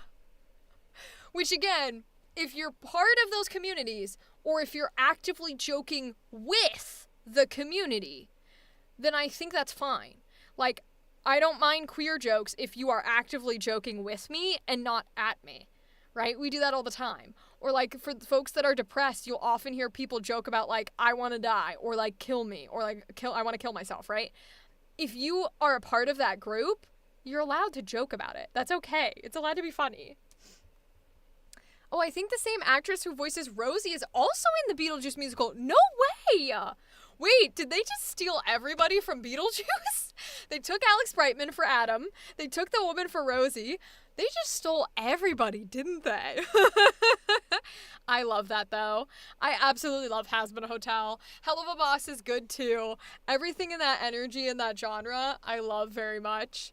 And I love the Beetlejuice musical. I don't know if y'all are anime people, but there is a Death Note musical, which is 100 times campy and dramatic, and it's absolutely amazing and brilliant, and I love every second of it. My preferred form of Death Note, that's all I'm saying. That I love with all my heart and soul.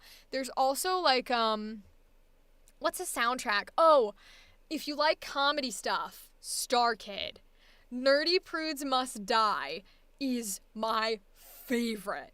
It is very close to my favorite stage musical. I might even put it as my favorite stage musical just because Death Note has never been actually produced in an English way, or put on, I should say. Yes, Seven! They're only human. They can't see all the years they could give you and me. Only human after all. I fucking love them. Oh my god, I won't sing for y'all. It's okay. I know that you would fucking explode your eardrums. You'd be like, bitch, stop. There's a reason you're not cast as a singer. It's okay. It's interesting that Seven mentioned Brightman had Jack Black energy as he played Dewey Finn in Broadway's School of Rock. I thought he did. He kind of is, Alex Brightman kind of is the new Jack Black, which I actually really love because Jack Black was such a beautiful and amazing person. He still is alive, obviously, but like for the generation that he was acting as these characters and singing as these characters, he was a great, like, funny man. I forgot that Alex did that too. Yeah, I haven't actually watched that School of Rock, whereas I've watched the Beetlejuice, so that one always slips my brain. But like, it's really nice to have someone who is a beautiful, amazing figure in a lot of people's lives have a successor that is now this generation's version of him. Like, that's incredible. I can't imagine how honoring that feels for both of them. Oh my god, I wish, y'all. I wish. Like, you know what? I don't know if we're Critical Role people, but I got a compliment once that made me come close to that feeling of maybe one day I'll be honored like them. I was working with a voice teacher, and rest in Reese's Pieces, Jack Black. Yeah, literally. I'm sorry, Jack Black. I didn't mean to imply that you were dead. I was working with a voice teacher once, and I did like this voice idea that I had for my demo, and then I played him the reference so that he could see the reference of like the influence that I was going for, and he paused the video and he went, "Oh, this is another person." And I was like, yeah, she's my inspiration for this character. And he's like, "Rachel, I just thought that was you. You sound just like her." Guys, it was Marisha Ray doing Keyleth for Vox Machina. I about fucking cried because I was like, he said I sounded like Marisha Ray. Oh my god, I love her. Meanwhile, this poor man is like, "Are you okay?" Because he has no idea what's going on. But I was so genuinely honored. I love Marisha Ray, and to have anyone say that I sounded like her or performed like her, I was in tears. Fucking loved it. But yeah, that's probably the closest I've come.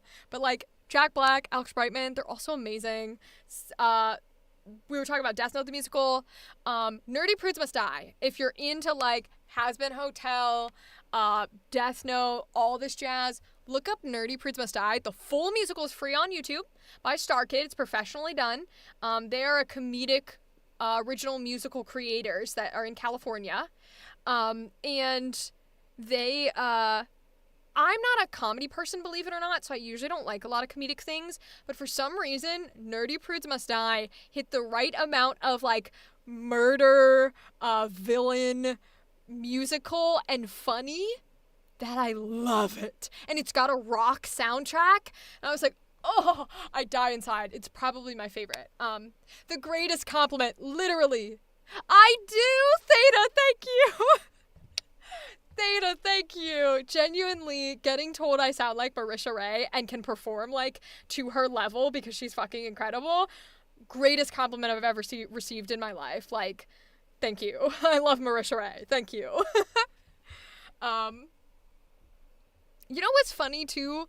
Like, when I take stream clips and stuff, I'll, like, try and post them to YouTube and thing, and then I'll get other, like, TikTok will feed me other people stream clips, and I'll always watch them, and I'll be like, dang it, they're so good at this. And they'll just be doing, like, they'll make commentary that I make, but for some reason, anxiety brain, you know, is like, they're better than you. But y'all might know how that is. Neurodivergent brain loves to tell us we're shit. When in reality, all of you are awesome, and you can do it. Don't listen to the voice inside your head. You've got this. And that's the truth. But yeah, lots of good musicals, lots of good options. My sister isn't huge into, like, musicals and stuff. She's very much like a like Disney style person, like family friendly style person. But I've been recommending her musicals, and she likes Nerdy Prudes Must Die, and I'm so excited about it. We play it nonstop. If you want something that's a bit more of, like, a journey, it's got good music, but it's a bit more, like, emotional and fun, Epic, the musical, by, oh, am I gonna remember his name? Jordan? Epic, the musical. I think it's a J, right? Jorge Rivera Herranz. I probably pronounced that really bad. But Epic, the musical, is currently being released, soundtrack-wise. They're into the third act. It's based on Odysseus. So Theta, you would really like it from that angle. Everyone else, from a musical standpoint, it's very, like, musical theater, but with a little bit more modern style and energy. And it's his journey of, like, having to slay a child versus having a child, and he meets Poseidon, and he meets the Cyclops, and all of these big, like, crazy moments. It's really well done, and it's a big collaboration of independent singers, independent artists, independent musicians working on this whole musical. It's excellent, so I highly recommend that one too.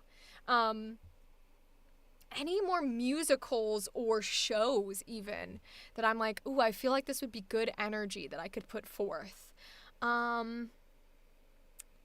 There's so many options that are, like, things that I could recommend to people, and I'm trying to think. Let me get some death water while I think.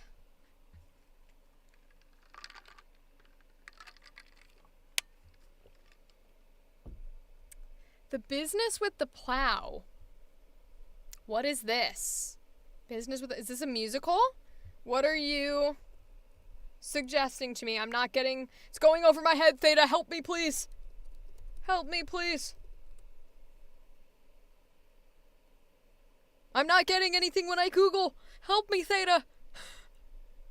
Whatever it is, it's going over my head. Oh my lord. Is it like a musical, or is this something I said and I'm just not realizing that I said it? All of these could be options. They're all viable options. I do that a lot, where I will say something and then I'll be like, oops. Hi, Big Ben. I'm glad you're still here. Oh my goodness. It's good to see you. I'm guessing by your name that you vlog and you game. Oh, I just rhymed. What kind of games do you play? Or what do you vlog? I guess either's a good question. I'm always curious to see what kind of games people are into. Especially us nerds. Because I'm very much like I like horror games. I like Until Dawn. I like Outlast. Amnesia. Like all the horror stuff. That's my jam. What's the one where you walk through the hallways? Silent Hill, I think. Those are excellent. Right now, I'm happy and full. Tomorrow, more training. Yes, Dark Mega. That's how it goes. Is, you know, at some point, you gotta take your rest and take your break, and then you get ready for the next day, and you work on it the next day. But I'm glad you're having a good day. I'm glad that your fried rice was good. Now I really want some, to be honest with you. I vlog usually myself, and then the games I play are random games like Halo, Call of Duty, and Destiny. Oh, okay. Well, that's pretty dope. So you're kind of in more of like the shooter, like online style of things. That's pretty cool, though. Odysseus, as I recall, claimed to be insane so as to avoid fighting at Troy. He was driven to drop the act when he was placed in a situation where he would have to kill his child. I don't know if they go directly from that, Theta. I think the version that they use is he's like ready to, like, he's captain and he's ready to fight the war. So they don't quite use that version. Oh, I absolutely love the hell out of Day of Dragons. Ooh, I have to look this up. What is Day of Dragons? Day of Dragons. Ooh, this is a Steam game. It's role-playing. I'm already in love. I love RPGs. RPGs are my shit. A dragon survival game. What is this? Wait, I'm looking it up right now. I gotta see what it is. Online Dragon Survival Sandbox. Whoa, you come into the world as a dragon hatchling and must eat, drink, survive, and grow to become an adult. Dude, that's cool as hell. I'm gonna have to look it up because it might not be the most obvious, but I am a huge dragon girly. I love dragons. They're my shit. I actually collect them, so I have a wall in my room that is just filled with all types of different colors and shapes and sizes of dragons. And they all, I'm such a nerd, they all have their own lore and like history and backstory. Like there's like 5 that are the heroes, and then there's villains, and then there's anti-heroes, and I move quite a bit, so anytime a dragon like breaks something off of them, so like if we break a wing or we lose a head in transport, that gets written into like their backstory and their history. So if a dragon loses its head, it means it has to die somewhere in the story. If a dragon loses a wing, it's got to lose a wing at some point in the story, or little bits and pieces like that. I would love one of like my little secret. I guess it's not a secret. Wow, I can't do a heart to save my life, can I? What the hell? That's a horrible heart. But one of like my little.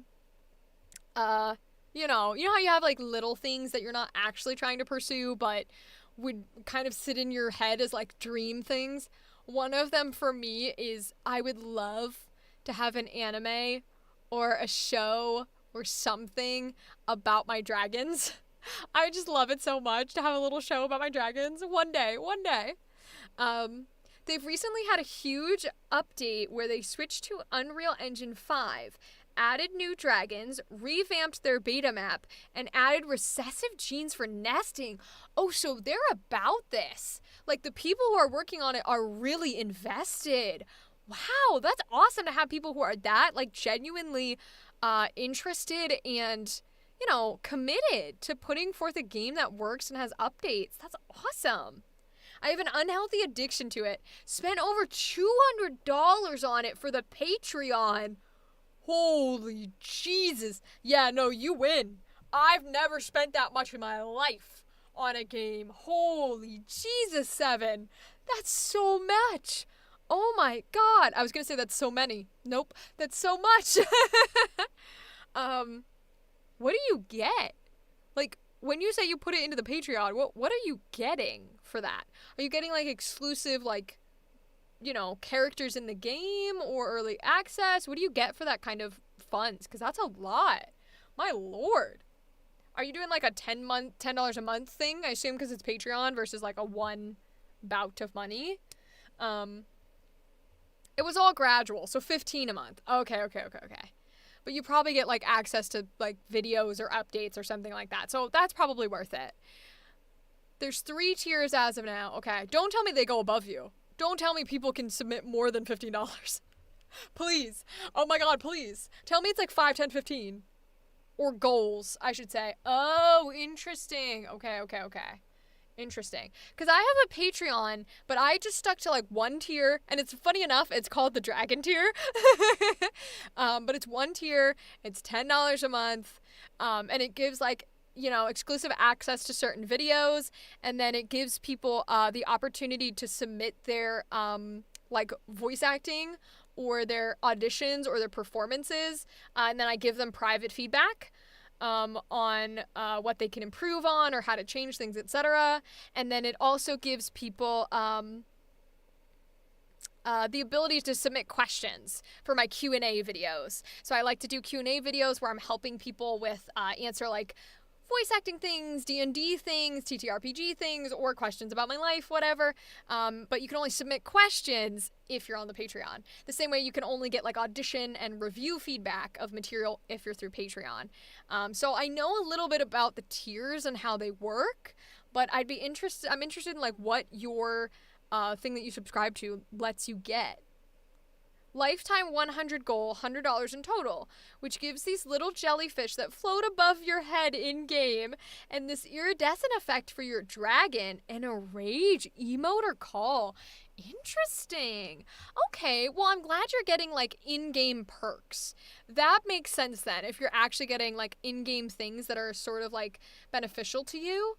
And to be fair, right, everything is different for every person. Like, if you open that game and it genuinely makes you happy to see your little jellyfish, and personally, I think the iridescent effect for your dragon sounds cool as hell. But, like, if that's something that brings you so much joy, then do it. That's what I try to advocate for, is just joy, and whatever makes you happy is something you need to pursue. Like, I do have the Patreon, but I answer questions in chat when I'm live. I do voices for people in chat when I'm live. I have, like, all my series are free that you can watch on YouTube. I travel to anime conventions, and you can literally record your own dialogue in this booth at anime conventions for free. Because I don't like to put barriers and restrictions on things that are fun and things that people should be able to try and enjoy. So I was at a convention like a week or two ago where we had almost 150 people come in, and they were able to record their own characters, record their own dialogue in my booth at the anime convention. And then, I'm just like, hey, just join us, because we have a really good community live, and people would love to have you. But I never want to force things on people or be like, pay me money, you know what I mean? Oh, okay, Lifetime 200, which is the one I have. Okay, so you have this one, 7. Gives you the ability to spawn as the gold skin. Gold pearl overlays. And a free plushie! I love plushies. That already is worth it. And 200 also gives the laughter emote. Cute! 7, I support you. Don't even talk about it like it's, an unhealthy addiction. I support you. Ooh, we're getting more. And then the final lifetime goal is the 300 LT, which, as far as I know, gives you the ability to spawn as their Mimicore dragon, which is still in a concept stage. Ooh, that's so cool. Oh my goodness, that's dope though. More power to you. Support your dragons. Support your people. Have a fun time and play a fun game. Genuinely. Have a good time. I think that's dope as hell. If it makes you happy, then that's all that needs to happen. I can't wait until you get to your beautiful goal, and also when you get your plushie. I hope your plushie is like the cutest thing on the planet and that you absolutely adore it. Give it big old snuggles and kisses and hugs. Support your local dragons. That's correct, Theta. What's hilarious about that, Theta? My tag on Twitch, like under my donate button, is support your local punk. I think it says feed me at the moment, but if you click on it, it says like support your local punk. So I love support your local dragons. I might have to steal that. Theta, I might steal that. That might become my new tag. I love that. Rachel, did you hear the music I gave you last stream? Yes, I did give, I either listened to both or I listened to one of them. I'm not sure. But I did give something a listen. It was cool. It was really interesting. I've never heard music like that before. And so I was listening to it. I was like, okay.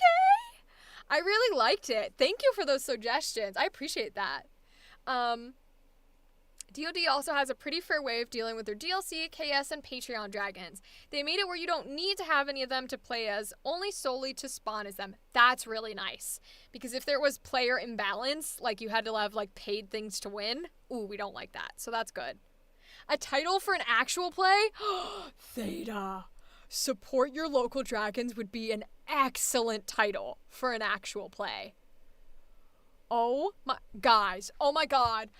What if instead of making an anime of all my dragons and their lore, I make an actual play? That could be our Saturday streams. We work on creating the world and creating the NPCs for a dragon campaign in D&D, where they all have to play as dragons. And not, they don't get to be, what's the version where you're like a humanoid dragon? It's like a Draken or a Draconian. What is it? Dragonborn. So they don't get to play as a Dragonborn. You have to play as like an actual full-ass dragon. Like, no humanoid characters. You're either a dragon or you're not in the campaign. Yes, thank you. For some reason that gives me think of It's Hard to Be a Bard. I love It's Hard to Be a Bard. It's Hard to Be a Bard is so good. And I love the clips of like, me and my boy's gonna fuck you up. I rolled a one. Shit. I love those ones where it's little snippets. My god, I love those so much. Hard to Be a Bard is also good though. That's a good ass musical and a good show. There's so many things that like have been TikTok clipped where I'm like, oh, actually, I'm down for this. And I'm always surprised, but I love them. There was a AD&D module called the Council of Worms. Oh no, now I have to look this up. Council of Worms. Uh-oh. Oh, guys, I have hiccups. Hiccups are here. Council of Worms is a Dungeons & Dragons box set published in 1994. Theta, that D&D set is older than I am. Theta. Okay. Oh my god! The box set provides rules and background material necessary for staging adventures with dragon player characters. Oh my god. Oh my god. Bro, I'm literally about to like, I'm putting this in my notes because this is about to be the campaign that I run. It's gonna be a dragon campaign. This is gonna live my hopes and dreams. Oh my god. Theta, thank you. Thank you for this. I'm putting it in my notes right now. Not even joking. It's going in my notes. Here we go. Council of Worms D&D campaign. Got it. It's in my notes. That's excellent. I cannot wait. On a quick side note, any ideas for what I should draw? Might be on art block at the moment. Oh no, not art block. Art block's the worst. Well, that's a good question, Seven. What should you draw? Are you more of like an anime style person? Are you more of a realism style person? Do you like cutesy things? I feel like I don't want to give you something and then have it be like, ooh, that's not kind of the type of thing that I do. Do you do animals? Do you do humanoids? Because I think my brain has been fed a lot of Husker Dust content. Not to go back to Hazbin Hotel, but like anytime we can get fan art of the gays, I'm all about it. So like, that's a suggestion. But if that's not your jam, then we could do like, I mean, we're talking about dragons. If you do animals, you could do a dragon. You could draw one of your dragons that you have through the Patreon. I think that would be cool as hell. You could also do like, It's a bit cartoonish, a mix between Vivzy Pop and Narami. Okay, then, I mean, the Hazbin Hotel suggestion still stands. You could do Angel Dust and Husk. That's all I'm saying. But I would say if you're gonna go that route, maybe do like, so I don't know if you're in America, but this is April Fool's for Americans. What if you, like, made a humanoid embodiment of the April Fools? Like, could you do, like, a mascot? Husker Dust as dragons? Got it. Go for it. Go for it, Seven. Do it. Do it. Do it and make sure you tag me. Or, like, you know, post it in my Discord. Wherever you want. Like, make sure I see it somehow. Yeah, whatever. Like, embodiment of April Fools. I love seeing different characters, like, out of things that aren't people. So, like, people will take, like, foods and make them into humanoid characters, or something like the holidays and make it into a humanoid character design. Whatever you're feeling and whatever you end up drawing, I want to see it. So make sure you show it to me. You have an Instagram? Okay, great. Great. Hold on. Let me put mine in the chat so you can make sure you follow me and send it to me. Insta. Okay. Because I want to see it. This isn't just me being like, oh yeah, sure, I'll look at your thing. Like some of the, you know how some streamers do, where they're like, yeah, sure, I totally care about my chat. No, I actually give a fuck. And I do want to see it. Like, I absolutely want to see it. Okay, let me see. /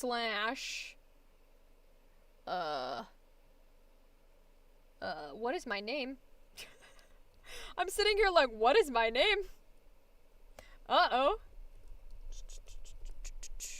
Did I spell it right? Yeah. Okay. That should be mine. So you can follow me on there and you can send it to me on there when you're done because I want to see it. I definitely want to see it. I'm super invested. Oh, shoot, you're on Twitch. Or you're on YouTube. I gotta post it to the YouTube chat. All right, hold on. I'm getting there. I put it on the Twitch chat, not the YouTube chat. Hold on, I'm going. Hold on, I'll get there. We're getting there, don't worry. Don't worry, I got it. Okay, I'm on YouTube. Okay. I get so confused sometimes because I stream to both of them where I'm like, oh, I didn't check the actual tags. Instagram.com/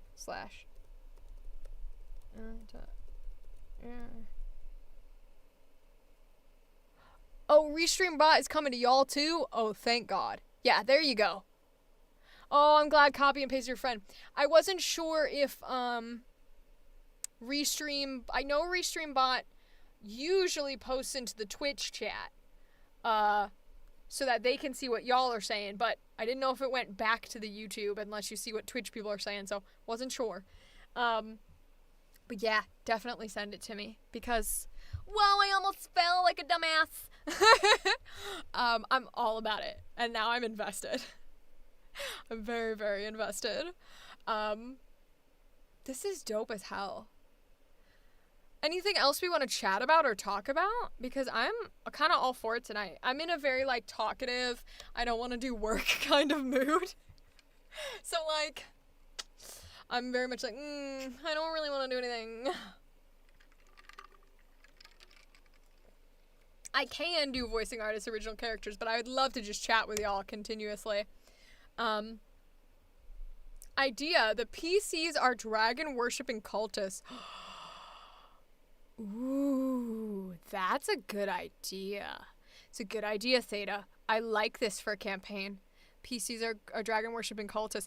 It's also so, when I plan on doing D&D or TTRPG campaigns, I will be hiring actors.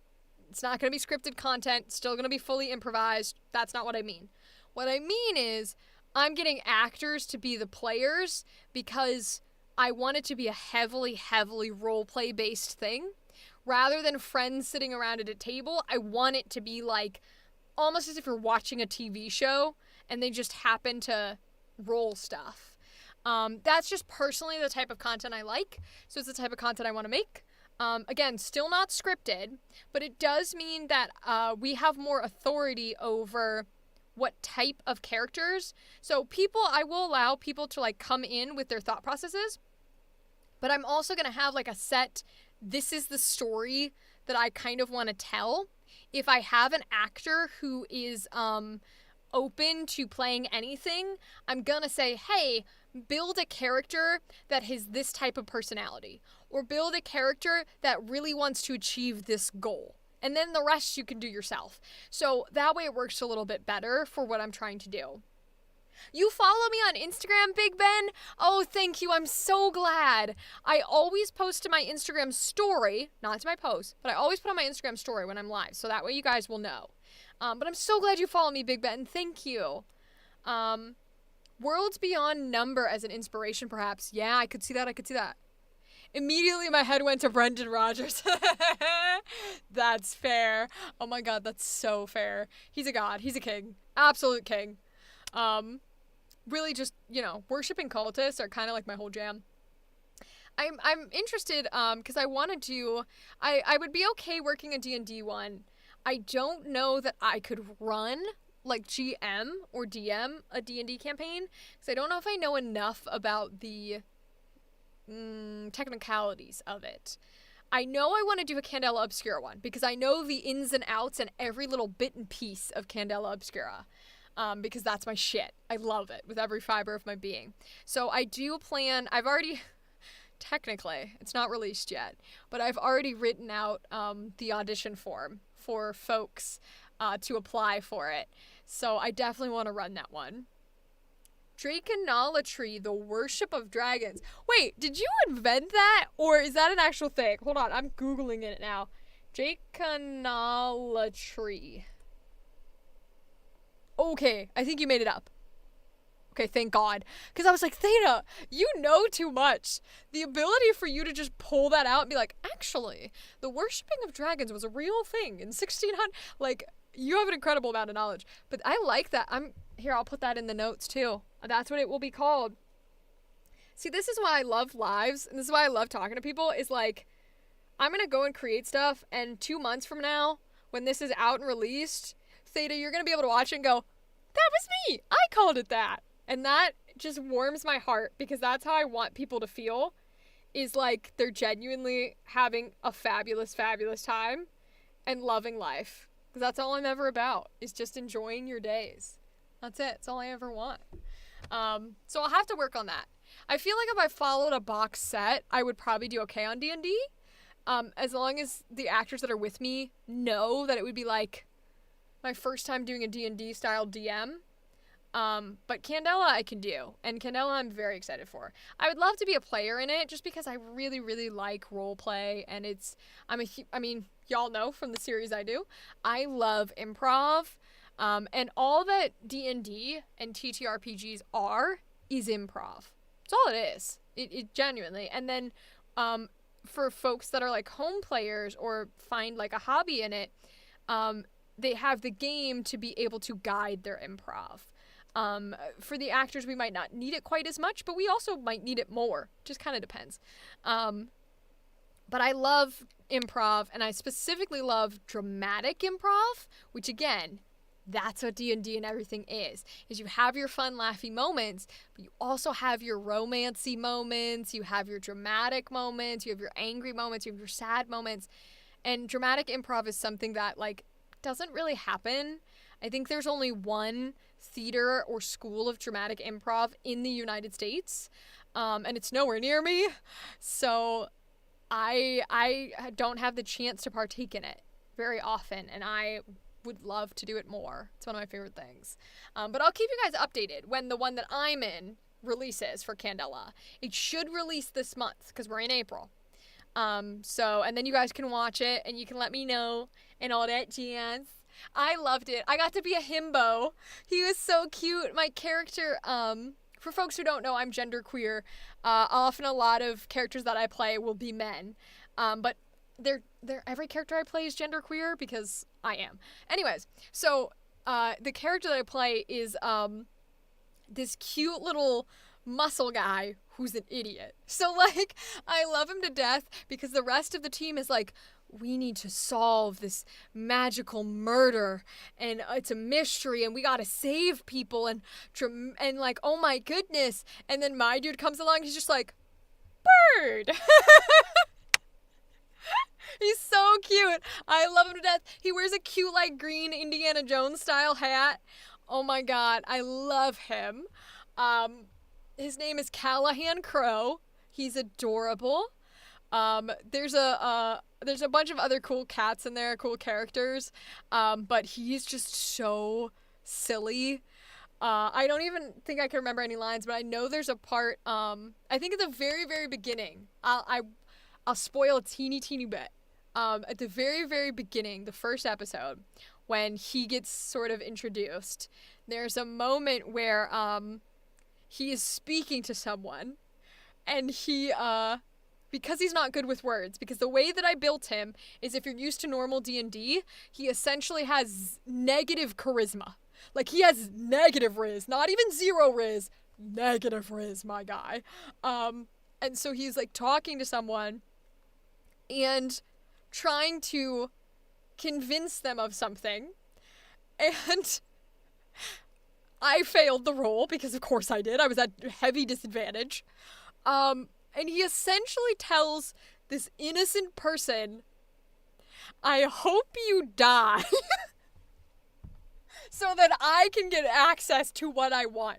But not like menacingly, not scary, not even meaning it in a negative way. He's the biggest smile, and he's like, that's unfortunate. Well, I hope you die so I can get what I want.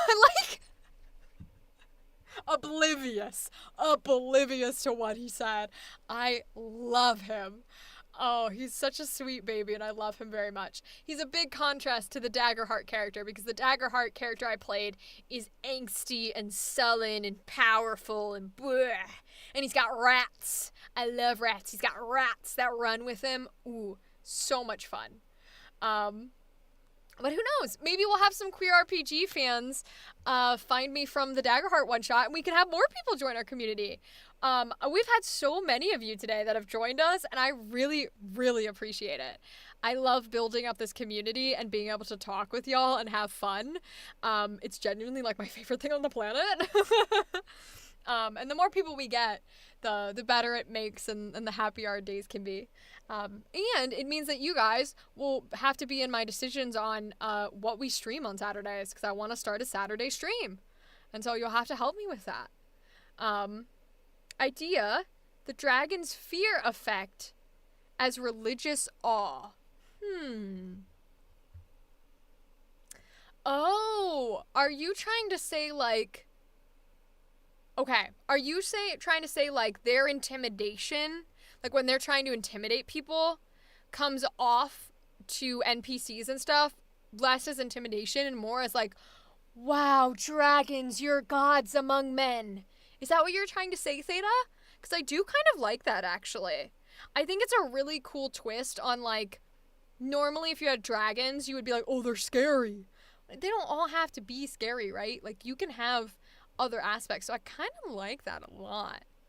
I also would probably homebrew it a little, because I would probably take away the, I've never liked, like, if you are a red dragon, you are fire. If you are a blue dragon, you are water. If you are a pink dragon, you are poison. I hate that kind of stuff. I hate it. So I'd probably homebrew it to where I'm like, you can be whatever fucking color of a dragon you want, and then you can have whatever ability you want. Whatever you want to be, whether it's, like, How to Train Your Dragon style. I think How to Train Your Dragon does really well about, like, not every dragon has fire. Some do gas and then light it. Some do poison. Some do spikes and don't have anything. Some do, like, Sonic. I think that's really cool. Yes, but they are to be feared in the way something beyond you is to be feared. Oh, so you're, like, saying in how, like how in religion they say, like, we're a God-fearing country or a God-fearing man. That makes sense. I think that's actually a good idea. That makes sense, and it also is, like, kind of clever, because if we're doing the religious idea, then it does translate into, like, God-fearing, dragon-fearing. That's pretty dope, actually. I kind of like that. You're giving me so many ideas, Theta. I love this. We're gonna have to work on this campaign because I need it to be like solid and going and like open for business. This is great. It's an excellent idea. I would love to run this. I wonder how difficult it is. Let me see. Can a beginner run a Council of Worms? Council of Worms. Dragons as almost a Cthulhuoid. Ooh. I like that. I like that a lot, actually. Huh. Okay.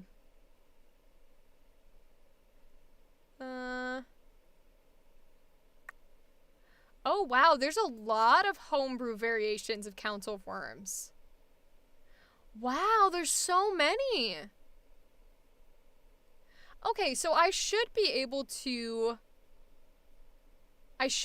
run it then, and I can take some of these other people's ideas of,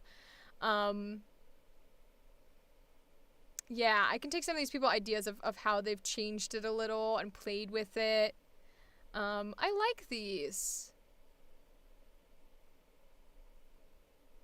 Huh. I'm really excited to do like a Council of Worms style version. I think that'd be fun. God, I love dragons. I love them so much. I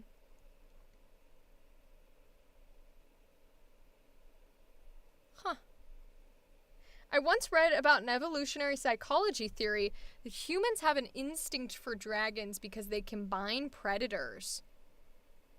Oh, yeah, because they're reptile, but they have wings like birds, and they have like the mammal build of like 4 legs, head, tail, like kind of how like big cats like lions and tigers and wolves and stuff do. Huh. I don't know anything that can breathe fire, though. I think that's the only little bit about the idea that they combine predators where I'm like, huh, I don't know about that one. Otherwise, though, I see where you're coming from. Because, like, mammal body shape, wings from the bird, reptiles in their actuality, like lizard alligator style. Huh. Giant claws, right? Teeth.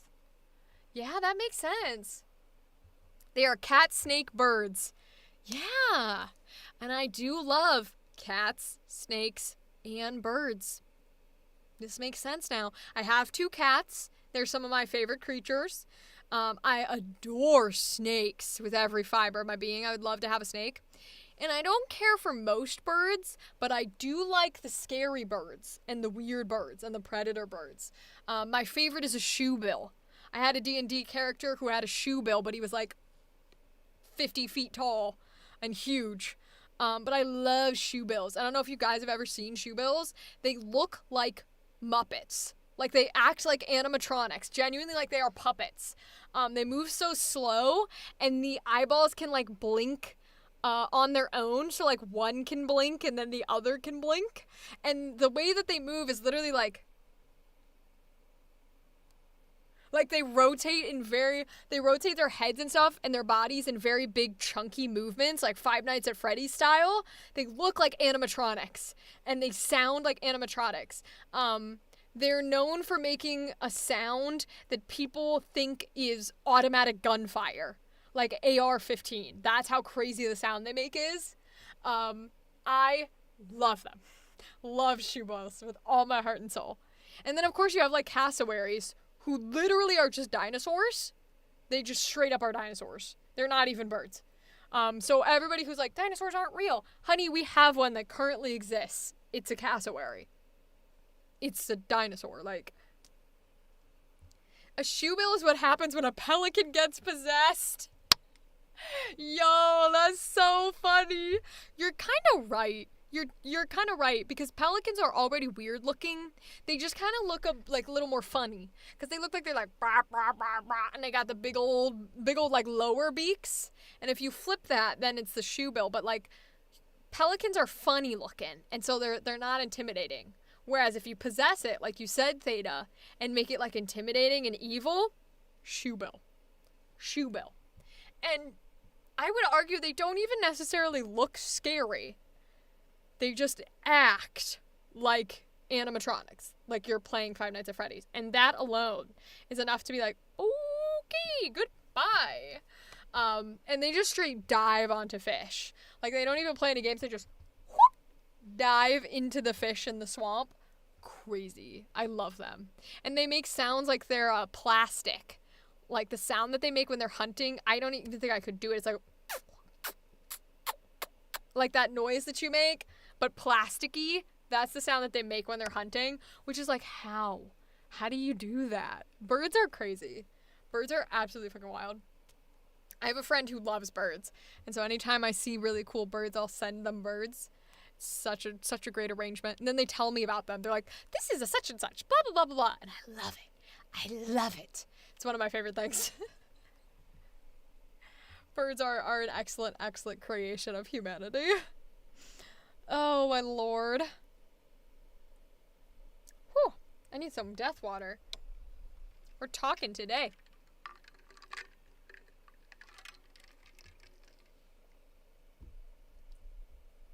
I do have goldfish, so I'll give a few seconds of a goldfish dance. For my new folks, I keep a giant carton of goldfish for booth snacks, but I won't eat near the microphone because I know for me, I don't like those mouth noises.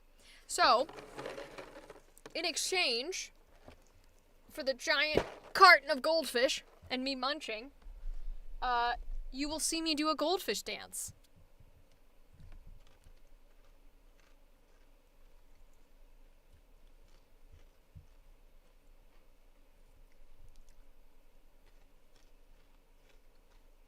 Goldfish dance. I love fucking goldfish.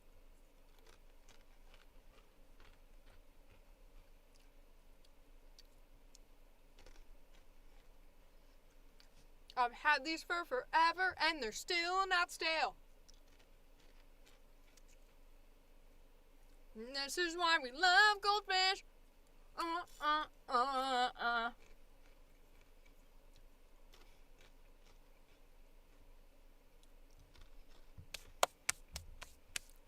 All right, let's fucking go.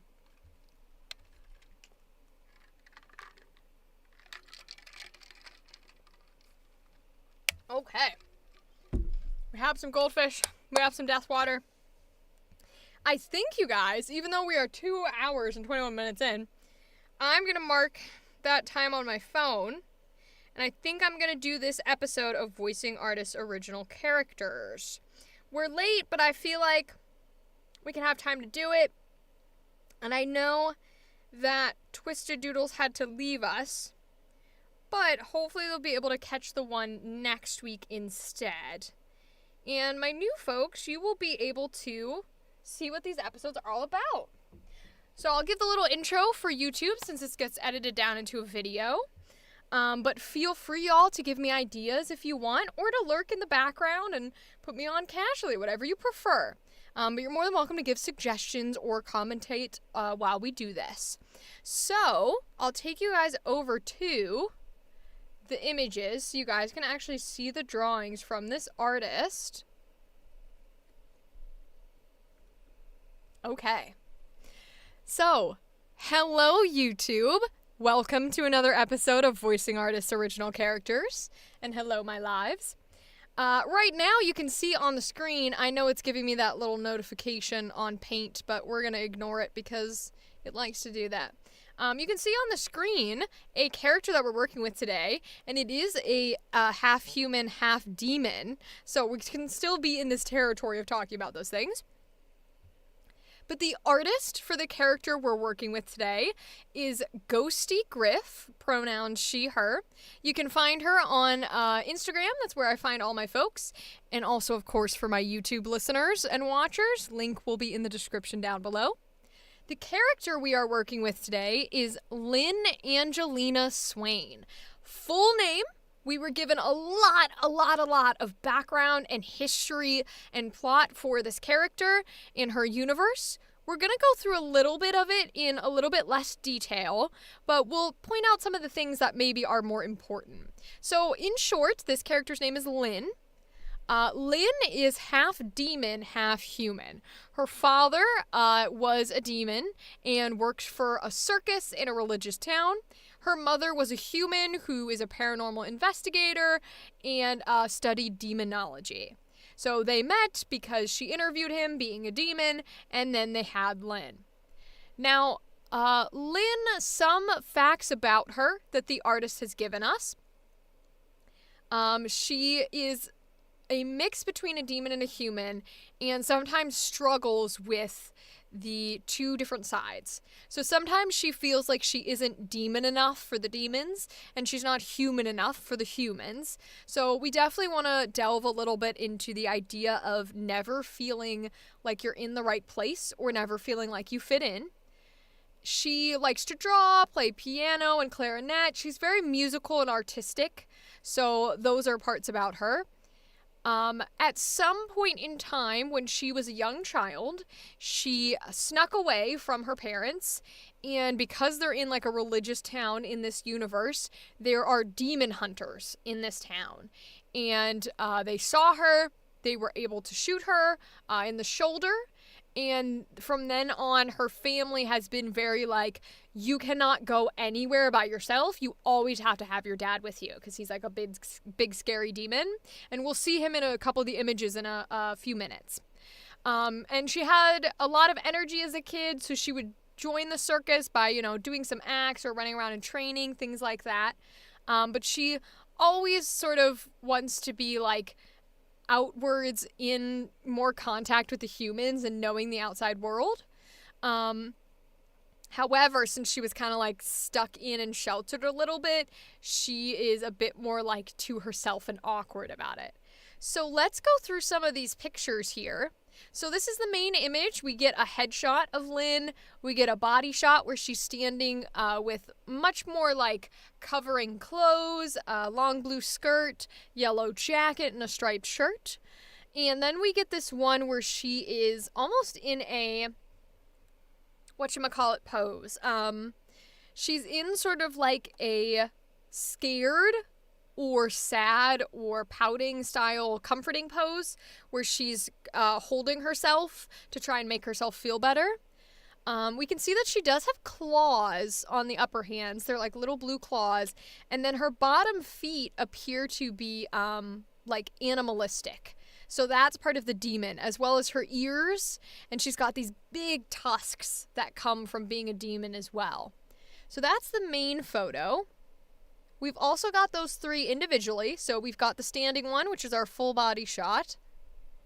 We've got the headshot where she's got some glasses. We can see a little bit of this expression on her face that is kind of a somber or sad expression. So we might pull this one out when we work with our sad emotion. And then we also might pull this one out because this is the pose where she's really upset and just sort of comforting herself. And that might work for sad too. Now we have a few drawings with her family. So this one is a drawing of her when she was younger. And then her father, which you can see is this really big demon man in the center here. And her human mother over here on the right. So they're feeding her deer brains, because I'm guessing that's what demons eat. But I think that's very funny because that gives me very strong Alistair from Hazbin Hotel vibes. And you can see that he is not, they're not of the demon variety where they can like hide the fact that they are demons. It's very, very clear. So they sort of knew that as she grew, this is kind of what she was going to be dealt with. But it's interesting because he has this really big smile on his face. Like, you can tell he loves his daughter. And I think the relationship dynamic between the two of them is going to be really important.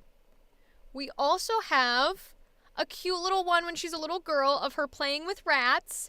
And he is brushing out her hair, which is absolutely adorable. He's in his circus getup here, I think. Because he's sitting on something and he's brushing out her hair, making sure it's nice and pretty. And she's so cute as a little kid playing with these rats. So let's see. And then last but not least, we have a little baby father-daughter dance. So she's a little kid here. She's having the time of her life, dancing in this cute little pink dress. And her dad is, stories taller than her, but absolutely a big smile on his face. And he's happy to help his daughter just feel loved and appreciated and accepted. And I love this very, very much. So this is super cute. So we'll go back to our main three here. Beautiful. And I want to give you some adjectives that the artist gave me for Lynn's personality. So the artist said shy, timid, and keeps to herself, which makes sense if she was sequestered to the circus and was not allowed to leave for a long, long time, probably a decade, if not more. Then she wouldn't necessarily know how to interact with strangers. She also would probably she would probably be very scared to give up her genuine self to other people because the last time she did that, she got shot. So that's something where the shy, the timid would come into play. They also said she avoids conflict and has a hard time standing up for herself. This again makes a lot of sense because if she was trying to get to conflict, she'd probably get hurt. Or it could be an aspect of she understands why they're trying to keep her secluded and safe. And so maybe she feels a little bit conflicted about being like, hey, I know you love me and I know you're trying to protect me, but I need to leave. I need to see the world. It's killing me staying here, right? She's kind, but a little awkward. So she's trying to be sweet. She's trying to be helpful. She really loves people and she doesn't want to see, bad things happen to them. But that doesn't mean that she socially knows how to interact. So we'll bring that awkward into play. Soft-spoken, which is great because that gives us an aspect to think on for the vocal tone. Aware of others' feelings, but ignores her own or bottles them up. And that leads to outbursts that cause misunderstandings. So this one is going to be huge. Basically what this is saying is she is so prominent and focused on making sure everyone else is happy or helped when they are sad and make sure they feel better and feel confident that when her own emotions come forth, and she feels sad or she feels scared or she feels angry, she pushes them down in order to be like, mine don't matter, I'll be fine, you are what matters. But eventually you push that down enough and you're just going to have a meltdown. You're going to be really upset and you might say things that you regret and you don't mean, but you say them because all of this emotion has bubbled up and is overflowing. So we can probably play with that for angry. She also gave me intelligent, creative, sees the beauty in everything and the good in everyone. We've been talking about that one. And then she gave me 2 as character flaws. Now, artists don't always do this, but I adore when they think of character flaws for their characters. And the reason is because it makes it more human. As an actor, it makes it a lot easier to portray a character that is multifaceted and well-rounded. But even as someone who's interested in the lore and the history, it's good to know that they're not perfect, right? So the 2 sort of flaws or faults that Griff gave me. Sorry, words, brain. This is what you get when you listen or watch me live, is you get all the moments where I'm like, excuse me, where did my brain go? They're the most fun parts. So the 2 flaws that Griff gave me are sneaky and lies. So we can play with the idea that she knows how to go under someone's nose or behind someone's back in order to achieve what she needs to get done. And it does make sense if she's trying to keep herself away from, literal hunters, that she needs to be able to be sneaky about things. And lying also makes sense because if her parents are so insistent on keeping her safe, she probably has to lie here or there in order to get past that boundary and get out into the real world. So we'll keep those 2 in mind. Now let me give you some of what I see in this character. So I see supportive, encouraging. Those very much tie into our idea of she puts everyone else first and she kind of bottles up her own emotions.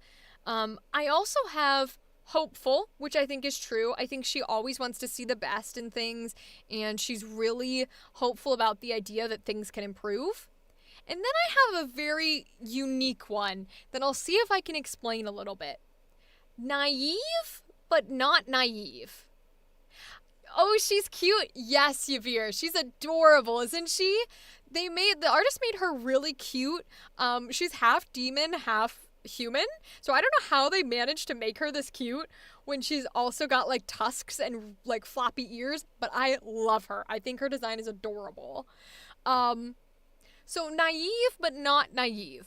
What I mean by this is she will assume that everyone is good. Everyone she meets, she wants to give the benefit of the doubt. She wants to see goodness in them. She wants to give them a chance to do the right thing, to believe in them when no one else will. However, she's also not naive because she knows there are people out there who want her dead. She's literally had an encounter with them. So she has had bad experiences with people. So she wouldn't just dismiss real harm or cruelty inside of a person. So I think there's a balance of, I'm here to support you through your mistakes if you are genuinely trying to improve. But if I register that you're just a piece of shit, or you are just doing awful things for the sake of awful things, I can turn that off and be cold and be powerful and stop whatever's happening. I think that'll be fun to play with a little bit. I have optimistic, people pleaser, right? We've talked about it. She tries to improve their feelings but denies her own. I also think maybe a little needy. So here's my thought process for this one. I think it could be that she tries so hard to help other people and to see the goodness in other people because maybe she doesn't like herself. Maybe this idea of her not feeling good enough for the demons and not feeling good enough for the humans resonate in a little bit of self-doubt and insecurity where she constantly has that anxiety of like, I am not good enough. I am not a good person. I am not worth being here, right? Nothing I do is right. And so in order to heal a little bit of this herself, if I could speak words, since she is pushing down those feelings, she then reacts in a needy way of being like, if I can make other people feel loved and supported and wanted and needed, then just a little bit of me feels loved and supported and wanted and needed. And that's what I think her dynamic is. So, that is all of the artist's notes and my notes for Lynn, which means we are going to move into our emotions and doing our improv dialogue. So we'll start with happy. So I think what would make Lynn happy is if we go back to one of these images when she's a child with her dad. So especially something like this where she's at the father-daughter dance and she's having the time of her life, just living and breathing and having fun with her father. Or maybe when he's doing her hair, right? In this image, that could be adorable where she's having fun playing with her rats. I think some idea of her connecting with her dad may be something that makes her really happy. So the question just becomes, what do we want to do? I don't want to take her too young because I'd like to play with where she is at now in this age range. But I do want to take this aspect of happiness and positivity that comes from the drawings with her dad. So,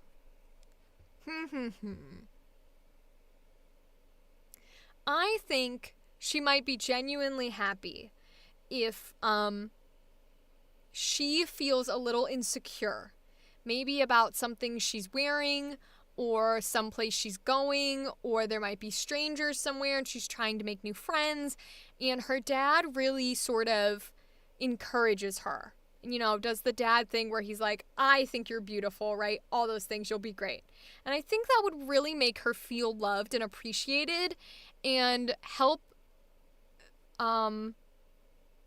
feed, I hate to say feed because that sounds negative, help support those deep, dark emotions where she feels like nobody wants her.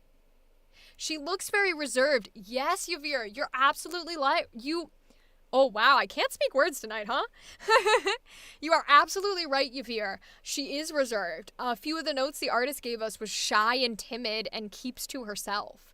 So I think the idea of her going to meet new people would make her really scared. And so if someone like her dad comforted her, I think that would make her very happy. So let's give that a shot here. For vocal tone, we got the note that she is quiet. So I want to keep her a little soft-spoken and a little quiet. But I don't want to go too high. Like, I don't want Disney Princess Damsel territory. I think we'll do a little bit higher pitched, but in the soft territory. And then we'll play it out from there to see if... Ooh, the hiccups are here. We'll play it out from there to see if we prefer... pace-wise, doing something faster or slower, or maybe it will get louder. I'm not sure. We'll see as it goes. I like to let natural instincts take over, but we'll go a little higher and a little softer in pitch as the artist recommended. So let's give our happy emotion a shot.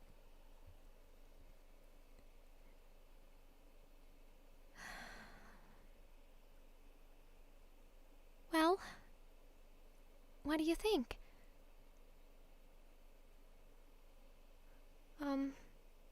Well, yeah, I do like it. I'm not sure if it looks good on me. Maybe I should just wear what I usually do. Really? I don't know. I have a hard time making friends, and I really want them to like me. Thanks, Dad. Dad! I know. Thank you. No, it means a lot. It really does.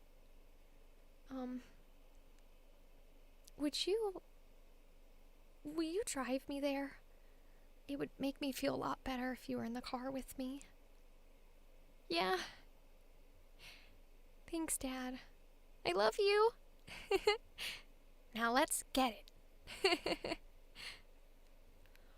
Oh, that was so cute. Oh my god. I had this idea of, like, if we go back to what she normally wears, it's this, very reserved, like, fully covered clothing, and her hair is always in this long over her eyes format. And so I had the idea of she puts on something that she really likes but isn't really in this style. It's more, maybe not necessarily revealing, but it's definitely more fashionable. It's a bit more eye-grabbing. She dresses up a bit to go to this party or something, and so she's insecure about it, and having her dad be able to be like, you look great, what are you talking about, would really help. That was cute. Yes, Yavir! That was how I felt too. It was just so nice to sit with a character who all I wanted to do, even while playing her, like the Rachel brain was going, oh no, sweetheart, I don't know what you look like, but I know you look beautiful, okay? Like, that's all I wanted to do was give her a hug.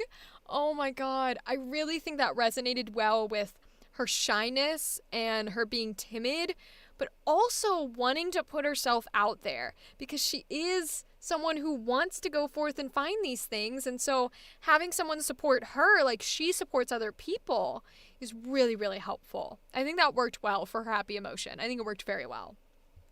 Okay, so that means we move on to angry. So, angry's gonna be interesting. We don't necessarily have any drawings here that I think resonate super strongly with angry. We could try the little bit of the grumpy one. Let's try the grumpy one.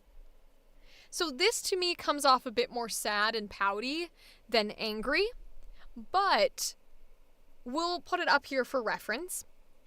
I'm thinking for Lynn's anger that we go the route we were talking earlier that the artist had mentioned, where the artist says she ignores her own feelings and bottles them up, which leads to outbursts that can cause misunderstandings. I think that's a very good place to draw from for anger, because when you bottle up and you push and you push and you push down these feelings of, I'm not comfortable with this. I don't feel like I'm wanted. I don't feel like I'm needed. I feel like if I up and disappeared today, nobody would notice. When you keep pushing those down, it can be really hard when someone finally pokes at you and they just poke and poke and poke and poke until you blow up. And you're like, you wouldn't give a fuck if I died tomorrow. And you might regret saying something like that. I feel like she'd be very deadpan and give people a cold shoulder. Yeah, Yavir. I think that's exactly how her anger would start. Because I think what she's trying to do is deflect, because she's trying to push this emotion down and they're trying to get her to talk. And so when you don't want to talk, you're very much like, leave me alone. Like, I'm not, stop. You know what I mean? Trying to get someone to leave your space, and then that person keeps pushing into your space, and that's when you have an outburst. I really like that idea, Yavir, and I think we're going to roll with it. So the question just becomes, what exactly would make her angry? Well, we know that she's always trying to support and raise other people up, that she's trying to make them feel good, she sees the good in them, etc., etc. So if she is happy when people, make her feel confident and when she makes others feel confident, I think she would get angry if there was a genuine, bully or antagonist that was persecuting either other people, maybe that are her friends, or herself. I think with herself, it would especially be something where she keeps pushing down, trying to ignore him and blow him off and push it down until eventually she sort of blows up. I think she'd get angry for someone else's sake, like her dad. Yeah, Yavir. That's what I was kind of leaning towards, and I think you're 100% right. I think her true anger would be if someone else is getting bullied or picked on or things like that. And she's like, yo, leave him alone, bitch. That's kind of the route I want to take. And I think her initial deadpan is going to come from her trying to have this friend or this person who's getting bullied taken out of the scenario. So it's going to be a bit of a middle finger, we're ignoring you, I'm taking this person away from the situation so they can breathe. But the bully, the persecutor, keeps coming after them and will not let them leave the situation. And that's when she has this outburst of go die type of energy. Okay, I want to give that a shot. I do kind of want to let it naturally come out. We'll see if we can. But that's going to be the scenario of someone else is getting attacked and she's going in to try and defuse and defend the person. So let's try it.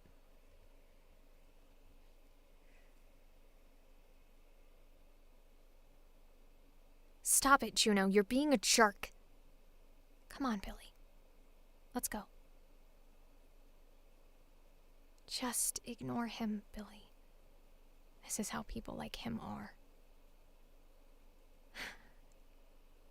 Yes, Juno. People like you. People who are arrogant and ugly and stupid and can't mind their own damn business. Because all that brings you joy is making someone else feel bad because you hate yourself. Well, newsflash, Juno. You should hate yourself. Because you're a horrible, horrible person. And they call me a demon. Holy shit! Whoa! I did not expect that to happen. Oh my god. Ooh is right. I like that. I love when I let the natural instincts take over. Yes, Juno got roasted. And I didn't even, that's why I love natural instincts, because I didn't plan to do that. I had no dialogue in my head. It's just as soon as I got to that ending, we stand Billy. Yes, we do. We stand Billy. We stand Billy, and I was about to say we fuck Juno. Nope. But we do stand Billy. And what's interesting is, usually when we're angry, our voice tends to get a little lower when we're not yelly characters. Yeah, nope. So she's definitely not a yelly character. So her voice did get lower because she was angry. It did start deadpan and cold shoulder as we had thought it might. And then there was a bit of an outburst, but it wasn't in the way that I thought it was going to be. Oftentimes when I think of outbursts, I think of genuine yelling and getting loud and freaking out and physically getting large in order to make the world and the environment stop. Exactly, Yavir. It was a controlled outburst. Ooh, hiccups. Something unusual for a timid person. Yes, it was a very controlled outburst of anger. Nope, of anger. Very, very controlled outburst, because timid people and shy people are often like Billy, right? They're just kind of sad and they take it. Or if they're like Lynn, they try to exit the scenario like she did. And then when a bully pokes and prods at the timid person enough, at the person they're bullying enough, that's when usually they turn around and they punch him in the face. But for Lynn, rather than it being physical like that, it was vocal. And it was standing her ground and standing up for people and putting someone else in their place. Now, granted, she did say some mean things, but arguable whether they're worth it. She might not like that she said it, but it still put him in his place. It still saved her friend. And maybe there's a little bit of humble pie that he just ate from that. And I think it was really, really powerful how at the end, the first thing that jumped in my head as she was saying, you could hear me stutter for a second. I'm sure it's very clear in the dialogue because I poofed into the microphone, and y'all know how much I hate poofing into the microphone. But it's clear in the dialogue that I stumbled for a second. And it wasn't Rachel stumbling, uh-oh, what do I say? It was Lynn. Because this is not how she normally is. This is what happens when you push and push and push and push and you keep adding Mentos into the bottle until the bottle splits and breaks and you have a nuclear bomb. So this is not her normal self. This is pressurized. And so there's a stumble moment in that dialogue where she couldn't figure out, she didn't have words on what to say to him, where she was like, you're a horrible person. Those were the words that came out, but she was trying to find something, not even necessarily consciously. It's just that she's not someone who would ever say that to anyone. She would never call someone anything mean. And so that's where her anger was trying to channel itself, and it had a hard time.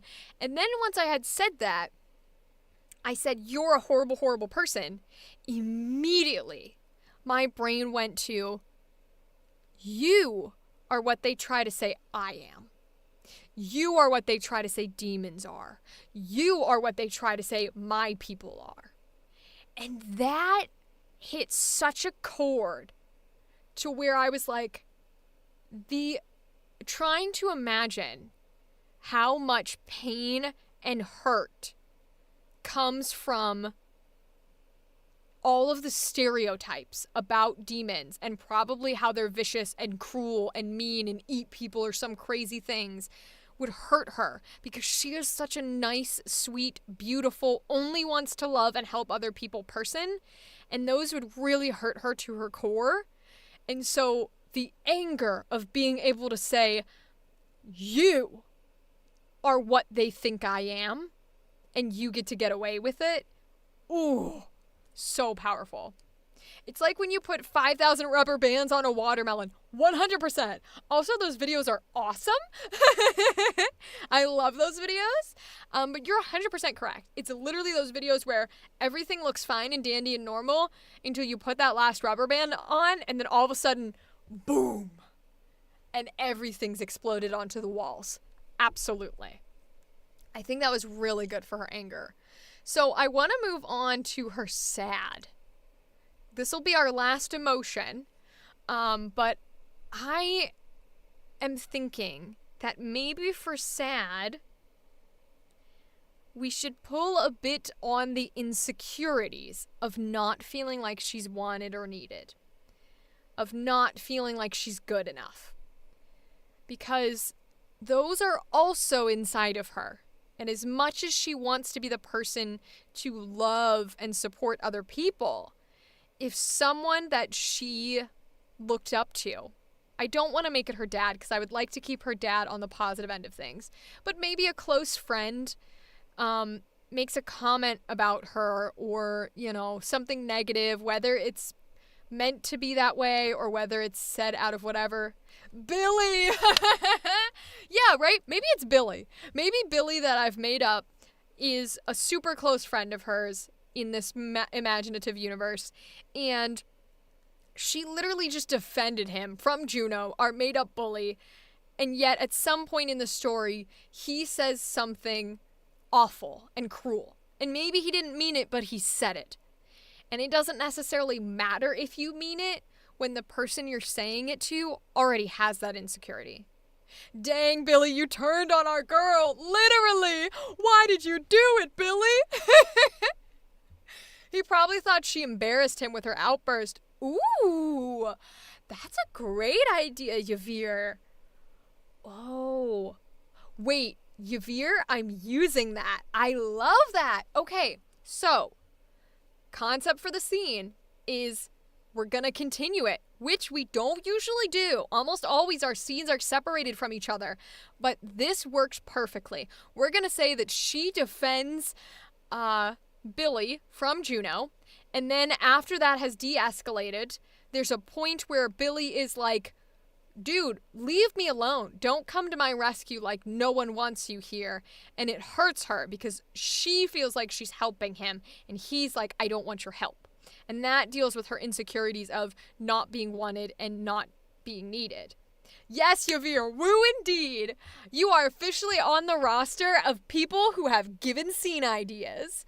So congratulations. This is why I love having y'all in chat, because you guys are so, so helpful.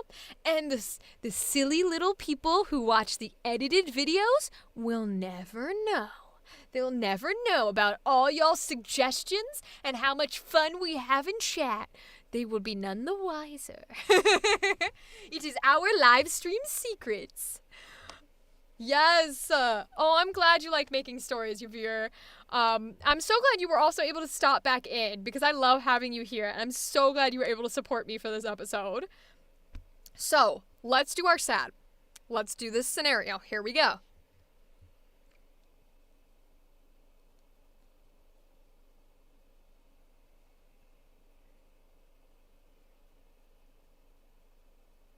What do you mean?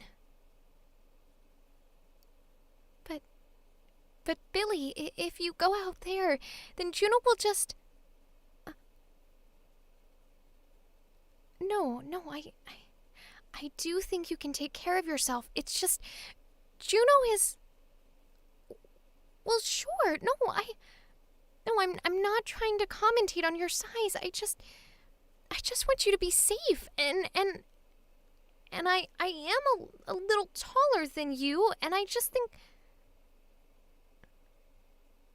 What?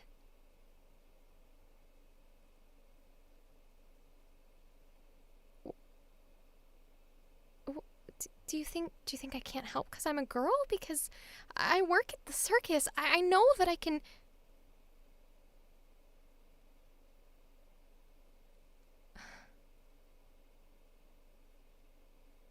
You think that hateful stuff too, huh?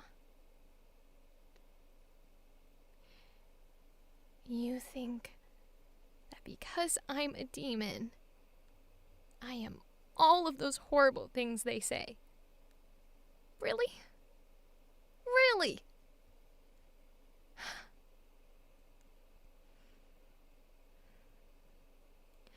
Well, I'm sorry.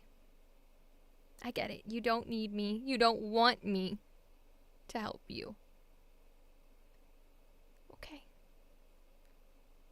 Okay. No one ever needs my help. No one ever wants helped by a demon.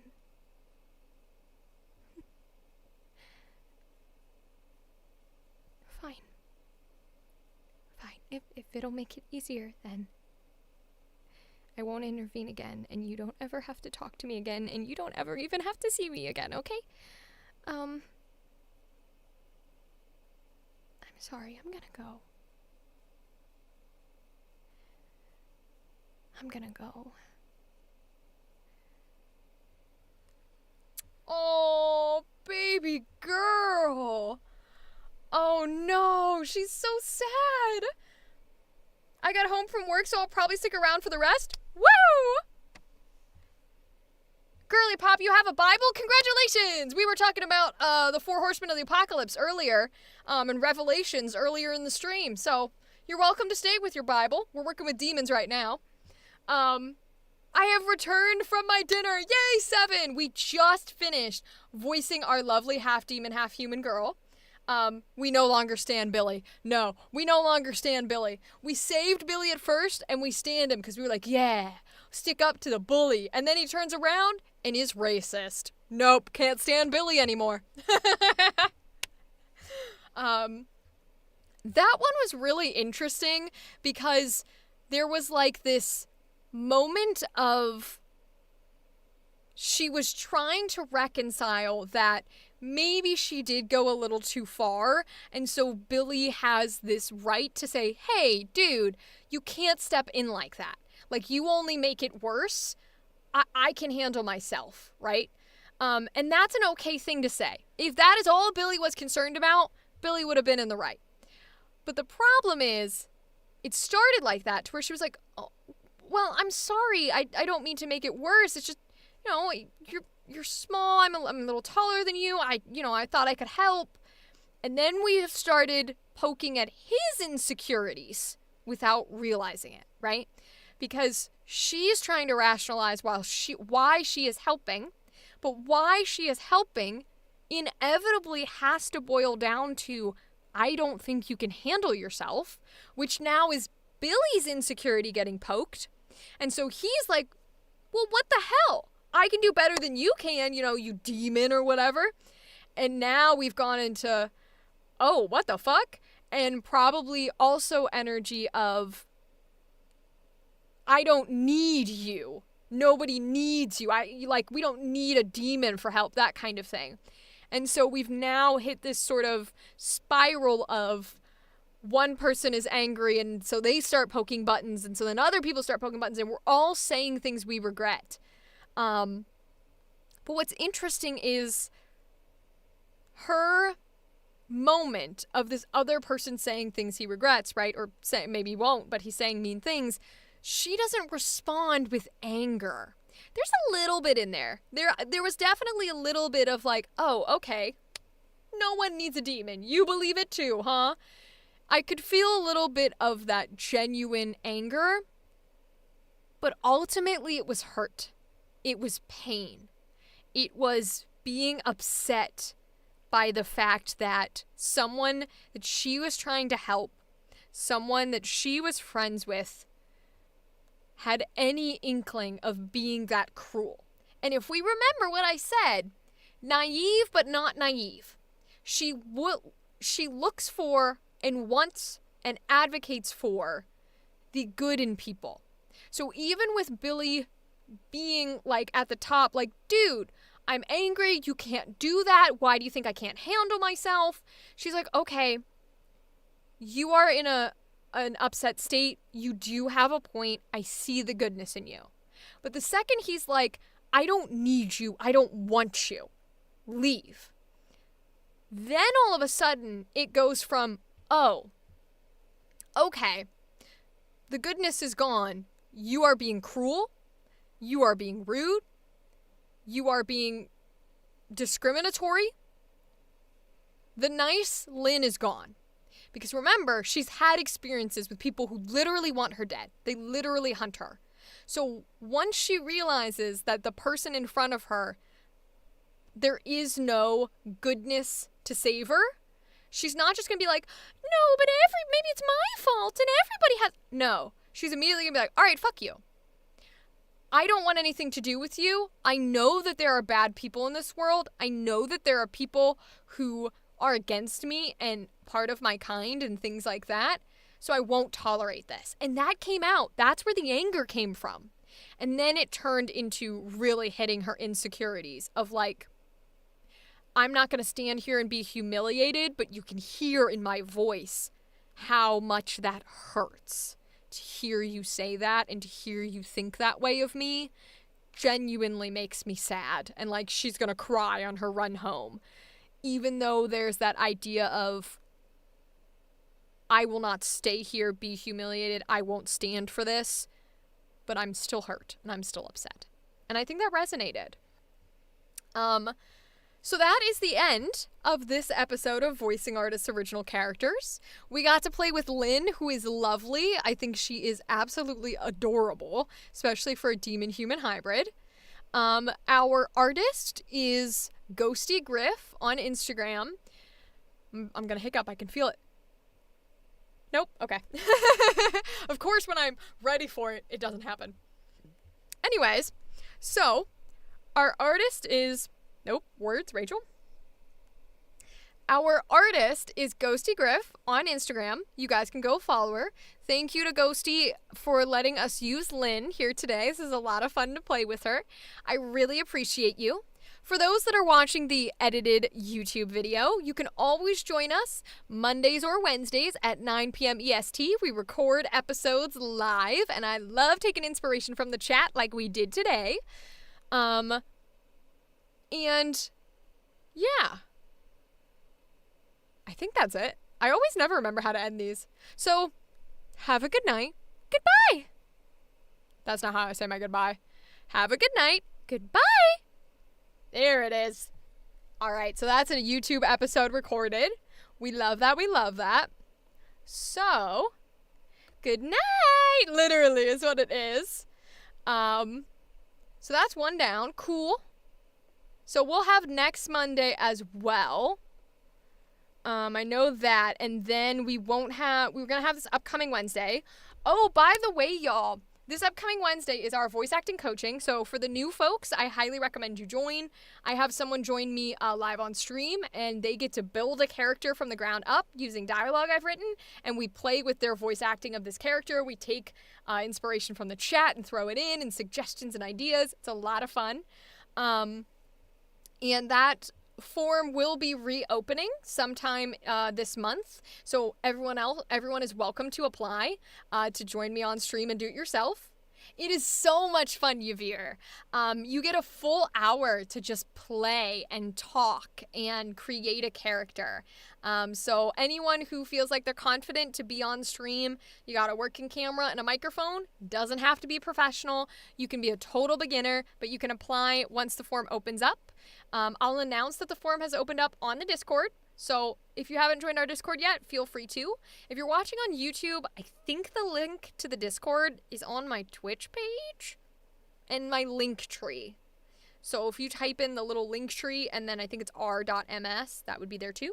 But I'll announce it in the Discord when it's live again and folks can submit and join me live. But if you'd rather, what times do those streams at? Just curious. Right now, all my streams are at 9 p.m. EST, which I know is late for a lot of my folks who watch. I've been considering bringing them back an hour to start at 8 p.m. I don't know if I would go as early as 7. I feel like 7 p.m. is a little early. But depending on what chat and community would want, I can consider going to 8 p.m. Right now, I usually go from like 9 to 1. It's usually my stream time. And that's EST. So the voice acting coaching goes for an hour. So it'll go from 9 to 10 p.m. Sometimes a little later, depending on the person who's there with me. And then once they leave, I chat with the chat, or I do auditions. I usually go through a lot of auditions, or anything of that nature. But yeah, they're super fun. I love taking suggestions on Wednesdays. So this Wednesday we'll have a new guest, and we've actually got a change in pace. We are going to be doing a comedic character. We're doing a funny character this Wednesday. Funny characters are really, really hard to pull off and to embody. So if you want to see something different from the normal, which usually folks who join me will pick villains, or they'll pick, heroes. If you'd like to see something very unique that doesn't get picked often, which is a funny character, join us on Wednesday. We usually get started about 10 to 15 minutes in. I'd sign up, but I work till 11. Oh, Yavir, that's okay. I just appreciate you being here when you can, that's all. That's all that matters. And then starting earlier probably would not help for you then. It is fun. But it's one of those things where maybe one day, when we get more folks joining our community, it might move around on days or things like that. The thing with being a content creator is you're technically not supposed to live stream when you're a content creator. You're supposed to make things for like TikTok and like YouTube Shorts and Instagram Reels and consistent like daily YouTube uploads. Like video-wise, because that's how you build an audience. But y'all that are here with me know I like talking live. I like being communicative. I like having this, conversation and this opportunity to really entertain people in the moment. And so I try to join as many people as possible for our live streams, because this, even if it's not the way to be a content creator and grow your algorithms or whatever, is what I thrive on and what I really enjoy. So I'll be stopping in for all those, though. I love watching. Okay, good, Yavir. I'm bad at doing YouTube and TikTok content. I like streaming. Yeah, it's one of those things where I don't mind making solid content, so to speak. I'll put you guys back up with me. But I am an entertainer. And so when I'm in a place where I don't have, and it's not even necessarily live feedback, although I love chatting with everyone. When I am in a place where I am in the moment and then I have to be out of the moment in order to, make sure cameras are right, or see if it sounded good, or edit the video, that stuff isn't fun for me. I am an entertainer through and through, solely 100%. So if it was possible for me to just do the video, just do the TikTok, just do the short, and then hand off the rest of it to somebody else, I wouldn't care. But I can't, right? Because we're trying to get into this field. We're trying to build a community. So I have to do it by myself. Because I would never underpay someone for the work that they're doing. So because of that, it's one of those things where I don't think I've posted to TikTok in like 3 weeks, maybe a month, because I like the entertaining part. I like being live. I like fostering a community, and doing things that aren't live is difficult for me. But that's why I encourage everyone to stop by. That's why when I go to anime conventions, I encourage people to join us when they can, because I think we have a really lovely community and chat here. And the more that we foster it, hopefully the more that people will feel comfortable to be themselves and to join us. And the more days I can stream. Because if people are going to be here to play with me and chat with me, then I would love to be here all the time. But yes, Wednesday, voice acting coaching. We'll have a guest on. They're going to do a comedic character. I highly recommend stopping by, 9 p.m. EST. Totally chill if you're late. We go for a full hour. It's going to be a lot of fun. And once it opens up again in April, anyone can apply. And then we'll also have upcoming Monday to do another voicing artist original characters stream. We won't have the following Wednesday. So this Wednesday, good. Next Monday, good. Wednesday after that, we won't have because I've got another convention that weekend. It's a small little baby convention, so I won't be posting about it publicly until after it occurs, just because I don't think there's any need to. It's like small. It's niche. But I'm very excited for it. Hopefully we can bring some more people in and you guys can have more people to chat to. Is there anything you guys want to chat about or do before I send you off for the night? I'm not going to say it publicly, just because it's really small and I don't want to publicize it in case that's not what they want. If it was larger, like ZenkaiCon level, I would absolutely talk about it. Or if it was SetsuCon level, like 2,000 people, I would talk about it. But this is like less than 500 people. So I don't want to advertise it in case they don't want it advertised. But I'll talk about it after I go to it. So that way it's not like, oh, everybody's going to sign up to like bombard this one place. Yeah, just in case. But yeah, so we have finished our episode for today. Yeah, it's small. It's a small convention. I don't think we're going to have a lot of people go through. And I'm hoping to finish editing everybody's audio and send them their special effects audio. So if you were at ZenkaiCon with me and you got to record your dialogue in this booth, your audio should be here at the end of next week. Have a good night, Rachel. You're the best. Thank you, Big Ben. Have a good night, too. Thank you for stopping by. We love you here in chat. We hope to see you again soon. Goodbye. Yes, Yavir, Zenkai gang.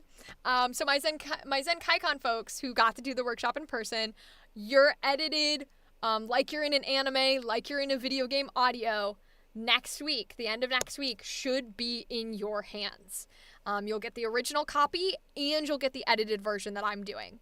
So far, when I've been listening to it, most of the audio is clean. There is some audio that has a buzz. So it's unfortunate. There's nothing I can do about the buzz, but my folks who were in 18 plus sessions know that we had a lot of noise. So there's going to be a little bit of a buzz in some people's audio. Unfortunately, that's just how it goes. So excited for next year. Yay! I can't wait for next year too. ZenkaiCon was genuinely so much fun. Like, it was thrilling. All the people there were incredible. It was literally, weren't there whale sounds at some point? Yeah, there was, we'll see what they managed to do next time, because the sounds were crazy. And what's funny is, like, most of the audio doesn't have, like, any of the crazy stuff that I was worried about, like the yelling into the microphone that someone was doing next door. I was like, how exactly do you expect me to get someone yelling into a microphone out of my audio? Like, what? Most of that is not there. The problem is, what I did to try and combat all the extra audio and the loudness that was coming from the rooms next to us is I messed with some of the settings on my recording setup in order to pick up more of the person here instead of the noises outside. But because I did that, it means that there's a hum now, because the microphone was essentially so high that it was picking up the hum of the electricity in the wire. And I was like, oh my god. I couldn't hear it while we were doing it. I know they use the 4th floor, so that would have been a better place for something quieter. Yeah, that's what I'm thinking. And we let them know, and they're aware of it. So I think next year they'll be able to place us in a better spot. They were also considering putting us where the charity auction was. So that might be a good room. I don't know if that room has doors, though. Because if it doesn't have doors, not great. That might be an okay spot. It just kind of depends on noise level. But now that they know, they'll definitely be able to put us somewhere. Yeah, I'm messing with Reaper and I kept getting hum. Yes. Yeah, so I use Reaper as well. Reaper's an excellent professional recording software to use. My equipment's great and good to use, but sometimes you can get a hum if you're not careful with where your settings are at. And so it was It was a gamble. It was either I get all of this sound that's gonna ruin this audio, or I get a hum. So, it is what it is.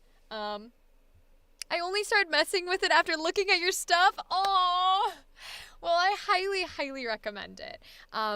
Reaper is excellent. It works for me very well. I quite enjoy it. I tried Audacity before and didn't like it, but I love Reaper. Oh, I'm glad. I'm glad you like it. Yeah, I'm not. So I did used to use Audacity for a long time, and I was actually pretty chill with it. I liked it. What happened was when I got a professional microphone, Audacity couldn't read it, which doesn't always happen. A lot of people can use Audacity with professional equipment. And then I moved to I did a free trial. Hiccups are here. I did a free trial of the really expensive, famous software that everyone uses, which is Adobe Audition. Adobe Audition couldn't read my microphone. And I was sitting here what the actual shit is happening? Because that's crazy. It wasn't my mic, it wasn't my cords, it wasn't my box. Nothing of me changing anything was working. I don't know if you guys can see it. You probably can't. No, I don't think so. It was literally to the point where I was going to return this microphone. So there is a Sharpie code number on this microphone because I was going to ship it back. That's how much it wasn't working. Only to find out all of my equipment's fine because I downloaded the free trial of Reaper and all of it worked fine. Beautifully even. And I was like, what is going on? What mic is it? This is the Blue Spark. So blues are interesting because your Blue Spark, I also have a Blue Blackout. They are condenser microphones and they can be used for vocals, but they're usually used for singing vocals or musical instruments. So this is not a voiceover mic. You will never see it recommended for voiceover. That said, I record everything on it. So it's personal preference. And that's kind of what I've learned is if you have good sound, doesn't matter what you're using. It genuinely doesn't. Now, that said, I do usually say if you're looking into good equipment, go for a condenser. I went with a Shure SM7B for the last one I just bought. Shure SM7Bs are great podcast style microphones. I think they're dynamic, but they do a lot of good work in honing in on your voice and getting rid of all the extra noise, right? So the way that it was taught to me, if you're looking, here, let's see if I can make this a clippable moment and actually get a TikTok, shall we? If you're looking for your next voice acting mic or your first voice acting mic, there are two things you gotta balance. One is how treated is my space? In other words, do I have soundproofing and sound absorption material? If so, then I can get a higher quality microphone that's gonna pick up a lot of things, right? Because this sound stuff is gonna block out all the extra noise. So you can go up here and down here, right? But if I don't have a lot of the extra sound stuff and maybe I'm working in a bathroom or in a kitchen or in wherever, I need to get a microphone that does more of the sound removal itself. So I need to get something that's maybe dynamic or is very clear about we don't hear outside noise. We only hear you when you're right up here front because I can't help the outside noise. Hope that helps. I have no soundproofing, aka the $400 mic. Yes, exactly, right? Sure, SM7Bs are perfect for no soundproofing stuff because all they're gonna do is pick you up when you're right up here and you're right next to the microphone. And they're not gonna pick up anything else. Doesn't matter what else is happening, they won't pick it up. So that's excellent choice. For me, because I have all this, I can go with a condenser. And this microphone is maybe $150. I can go with this condenser microphone because this condenser microphone will pick up every sound. It'll pick up sounds outside the booth. That is how touchy it is. But because I have all this sound treatment, which is diffusing all of the extra sound, I can use this microphone. It does need a noise gate though, or else it has that buzz. Yeah.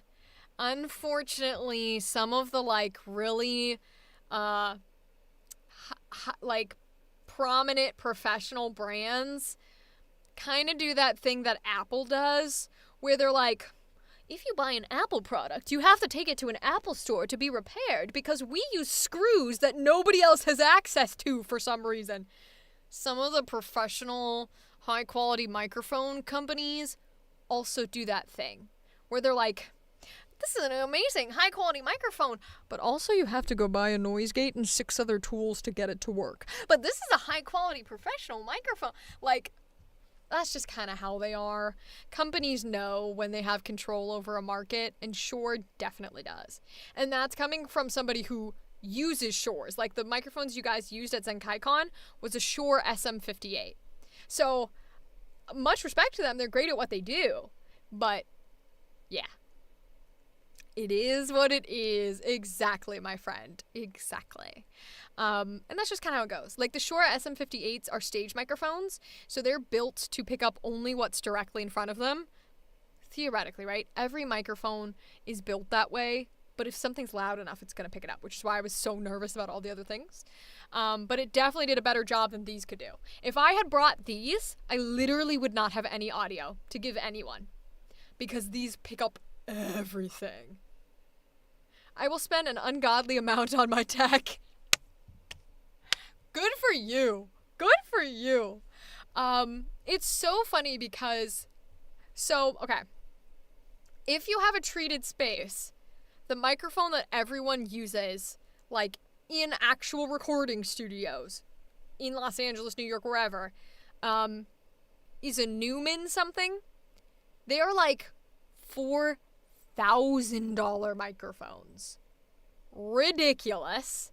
Obviously I'm never gonna buy a fucking Newman $4,000 microphone unless I'm doing fucking anime and Marvel and doing it out of my own house for some reason. That's just not happening. Yeah, right? Maybe not that much. Yeah. There's off-brand versions that are in the 400 to 1,000 range. Yeah, I would need the lottery. Literally, you'd have to win the lottery to buy a microphone that it costs $4,000. Like, that shit's crazy, okay? But no, there are Newmans that are closer to the $400,000 range, and there are off-brands of that Newman that essentially do the same thing, just for, $3,000 cheaper. That a lot of people who record in their own sound-treated space will use. Again, $150. Like, I have no intention until I am booking to buy, like, anything over $500. It's not happening. It's not happening, sorry. Like, nope. Because you don't need it. You don't need it. Just get a little noise removal. Like, I have isotope on my Reaper. So, get a little bit of noise removal. Get a little bit of normalizing in there. You'll be fine. Your audio will sound excellent. 400 was your limit, yeah. And even then, that's a lot for a lot of people, right? Which is totally chill. I understand why it would be a lot. So it's just about trying to get the one that suits your needs. And that's one of the things is, like, the hard part about voice acting in general is a lot of the information is, like, gate-kept or hard to access. And it drives me fucking crazy. And it's one of the reasons I do this, is because I don't have any intention of ever... I'm on my Reaper free trial. Hell yeah.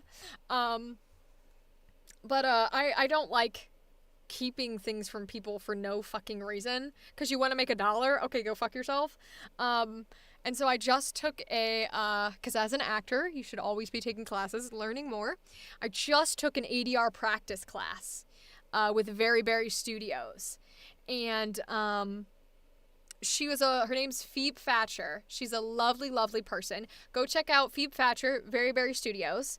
I did their ADR practice class, and she was excellent. She was very nice. She was very professional. She answered all of my questions. She really helped with the process of ADR. Highly recommend her. Go check her out. But the other process or side of that is she was very honest and open about, like, there are people who will charge you $250 an hour to tell you what I just told you. Which it's a yes and a no, because to be fair, the people who charge like $250 an hour, their time is money, right? Because they could be spending that hour doing actual like voicing in anime gigs where they're getting paid a lot more than you're paying them for that hour, even though $250 an hour is a shit ton. But the information itself shouldn't be under that big of a paywall. It really, really shouldn't. I think it's hard because you don't know what you don't know. And so trying to figure out what information is he going to teach me for $250? Is that the same information I'm going to get for this $50 4-hour class? I don't know. And there's no way to know. And that's something that drives me crazy. And it's one of the reasons why if people ask me, I will be like, I will show you everything I've learned. I will show you the materials and the worksheets and the handouts I did in acting college so that you don't have to go to it and do it, because you shouldn't be paying hundreds of dollars. When for my private lessons, I literally charge $25 an hour. Like, and those are private hour lessons. And I will not be charging more than $25 an hour because that is ridiculous. To pay somebody a shit ton of money to help you with a recording, with an audition, or give you knowledge is ridiculous. It genuinely is. Yeah, sorry, long spiel, but just very like, I like that there are people out there who are also pushing to make things transparent and accessible and not just trying to put barriers on things and be like, no, sorry, I made it, so you don't get to. Pay me thousands of dollars if you even want to have a shot. Like, bitch, fuck off. I don't know. Just my thoughts. I don't know.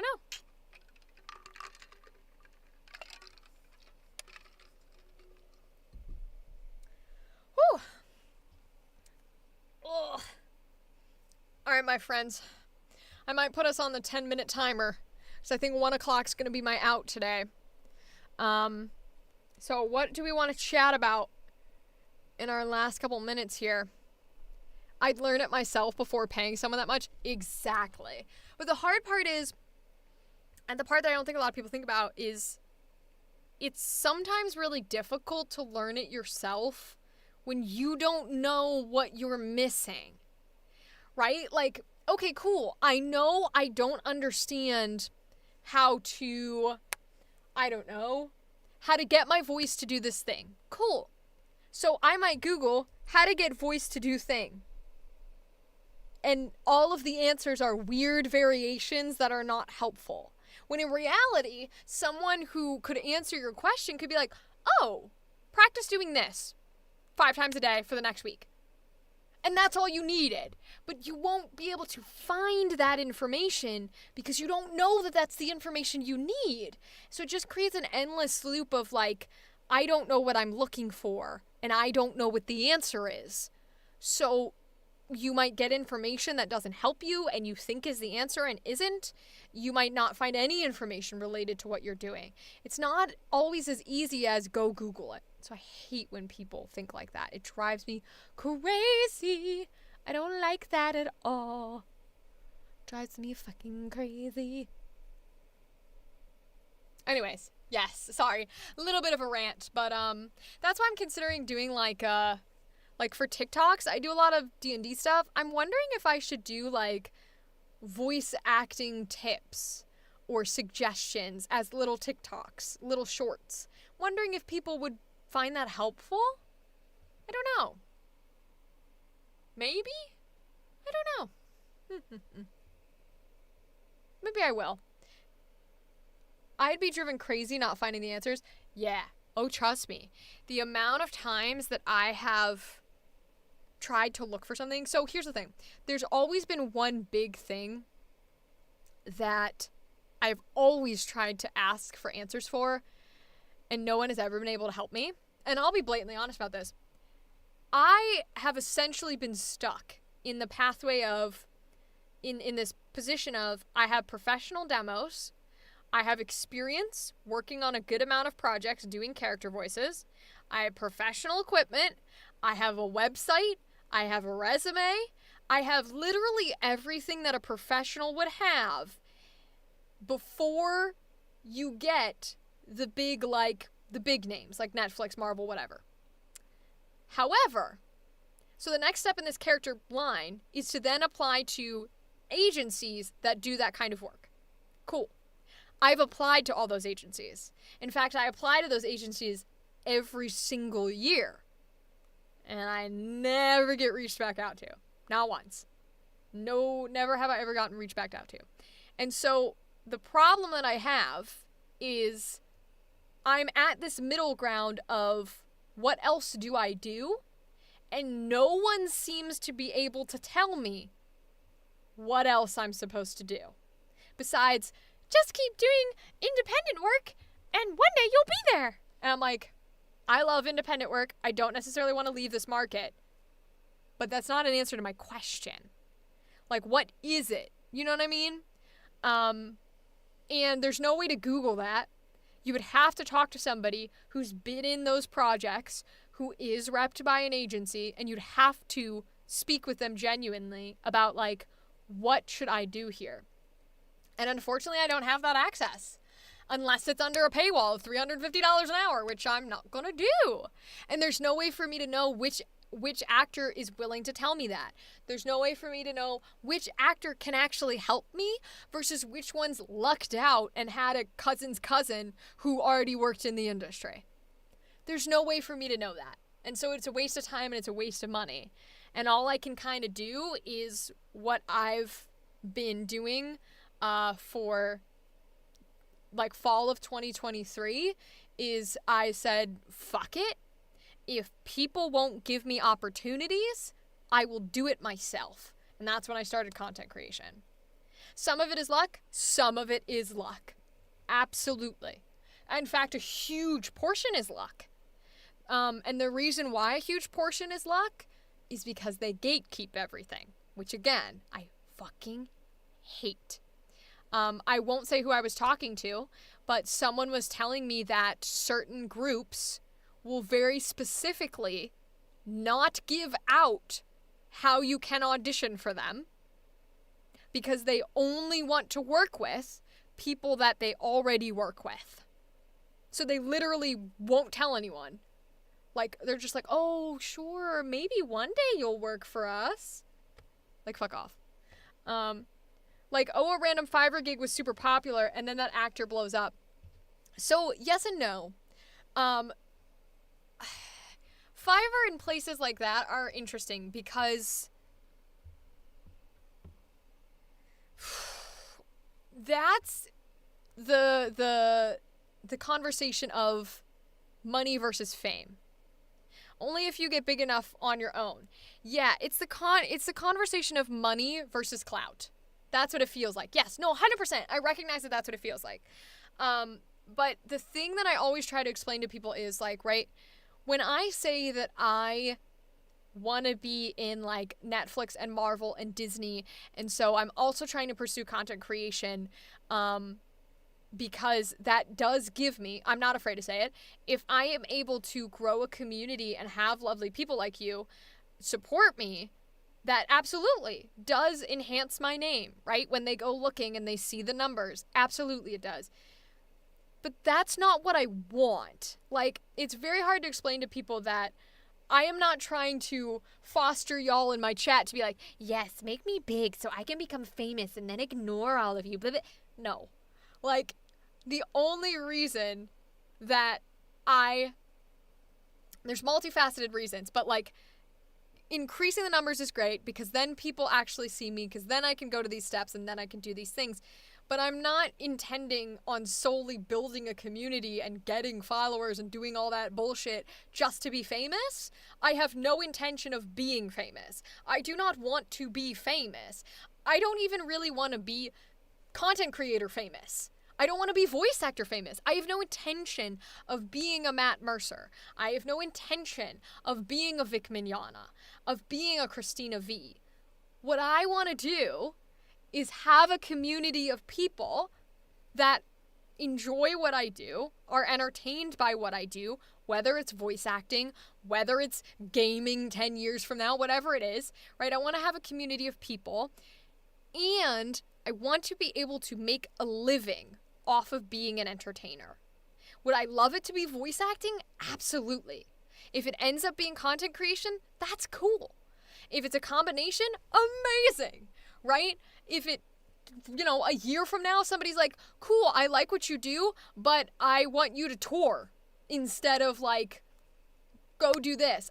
I'm going to say yes, because my ultimate goal is to be able to have a community where we all fucking love each other, and do it for a living. That is the goal. I don't need fame. I don't need money. Like, I don't want hundreds of thousands of dollars. I would be happy to go back to my $35,000 a year where I can afford a single 1-bedroom apartment. Actually, sorry, I wasn't even in a 1-bedroom. When I was working full time, I was in a studio apartment. I would love to just be able to be an entertainer and afford a studio apartment. That's it. That's literally all I want. So yes, Yavir, I'm sorry. I deviated a little from what you were talking about. But the Fiverr thing got me a little in the feels. But you are correct. There is a lot of luck. There's a lot of gatekeeping. It's more the opportunity to do something like that would be awesome. And the community would stand you being in something bigger. Exactly, right? It's not like I'm going, I want to be in Disney because they're going to pay me thousands of dollars and then everybody will know me like a Dina Menzel. No, I don't want that. I don't want that. I don't know much about Fiverr. It's just the first thing that came to mind. You're fine. You're totally fine. You didn't do anything wrong. It was just internal Rachel brain going, because I'm technically still on it. That's where I used to do my private coaching through. Now I just do private coaching through, like, if people message me and they're like, hey, I'd like to set up coaching. I'm like, cool, let's do it. But so the inner workings are what it is, but it's not your fault at all. You're totally fine.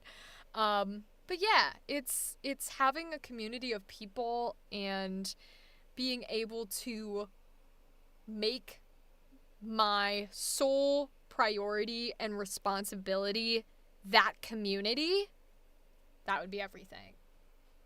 I stand for me and probably everyone else who watches that it would be awesome to see big projects like that. I would love it too, right? I'm not saying I would love it. I can't tell you how much I want to voice the fucking Joker in a DC show. Like, literally so much. I fucking love the Joker. I would love to be in DC, right? I would love to be Martha Wayne. Hire me, I fucking dare you. But like, right? It would be so cool. And I can do whatever, like, voice or emotional bullshit they want, right? Like, I work in horror. It's one of those things where that's kind of what I do. That's also, I would love to see an animated horror genre come to life. Because there's a few that come out every once in a while, and we've talked before on this channel on children's animated horror. There's 1 or 2 adults animated horror, right? I would love to see a push, because I love working in horror. And I would love to be able to have horror be my career. Oh my god. I would die if horror got to be my career. Yes, I love horror. I do a lot of audio dramas that are horror, or visual novels or things like that, but I would love to see animations that are like dark and gritty and awful. And yeah, sign me up for all of them. Let me voice all of your horror projects. I'm good at screaming, crying, and dying. Let's go. Like, that is my jam. Yeah, I think that would be killer. Like the Junji Ito stuff, I know they animated that show. Beautiful. But yeah, it's interesting too, because like, I know some folks who have been able to get into like Disney or Amazon like kids work, where they're voicing on like, Disney Junior things. And it's not shade. It's a little easier. Because they just need voices, right? And I hesitate on that kind of stuff because I really, really don't want kids coming back to my community. My community is adults only for very clear, obvious reasons. And it's also to help the adults feel safe and comfortable. But the other half of me is like, I wouldn't mind, okay, so I would not mind doing kids work if it's not, okay, now go tour and do interviews and meet children so that they know you voiced this character. Well, that's not helpful because I don't want them to come find me. But if it's like, hey, we need you to be this voice of this dog on like fucking, what is it? Paw Patrol for the next 6 seasons. Can you voice a character on Paw Patrol? You don't have to tour. Nobody will ever know who you are. I would do that gig. Absolutely, I'd do that gig because they don't know me from it. And it's weird to not want to be known, but like, that's what I want. I personally don't know if I'd ever want to do Disney. Yeah, that's the thing is like, I would do Disney because there are some Disney things I love. Disney Junior's one of them. I love the Lion Guard. And I would love to be, I know they don't make the seasons anymore, but if there's shows like that, I'd be happy to voice on there. Because that's a young enough child, they're not coming to find you. They're not going to Google your name, right? Like, that's not how that works. So that kind of stuff is fine. And their parents aren't going to find who you are, so it's good, it's fine. It's only like when you start getting to the age where they use computers and they might find me that I'm like, ooh.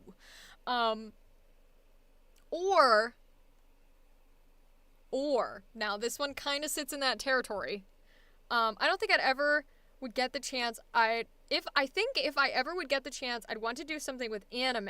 But that's a far down the line ambition. My inner geek says yes. Yes!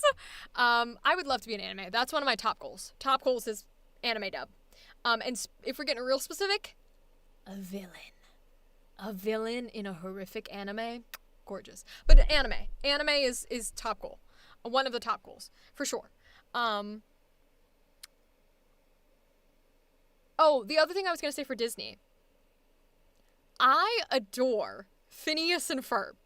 And I adore Dan Povenmire and every actor in that show. And if I ever got a chance to voice in the new Phineas and Ferb, I think I would literally cry my eyes out because I had that show growing up.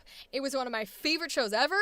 It's one of my favorite inspirations for voice acting. I think it's absolutely brilliant. And now that I'm trying to pursue voice acting as a career, if I ever got the chance to even audition, it would be my dreams come true. Yes, exactly. I genuinely love Phineas and Ferb. That is one of the few Disney things I would slide for, is where I'm like, I would be on Phineas and Ferb. Perry the platypus. You could call him Agent P. I fucking love Phineas and Ferb. And I liked Milo Murphy's Law. Everything, and it stands up. It stands up to today and as an adult. To today, not just a child. Like, it's still good to watch it as an adult. Just everything about it I absolutely fucking adore. So hi, Dan Povenmire, please let me audition for the new series of Phineas and Ferb. I will play whatever you want. I love you. I respect you. I love everyone in your cast. I respect everyone in your cast. And I hope you guys know how amazing you are.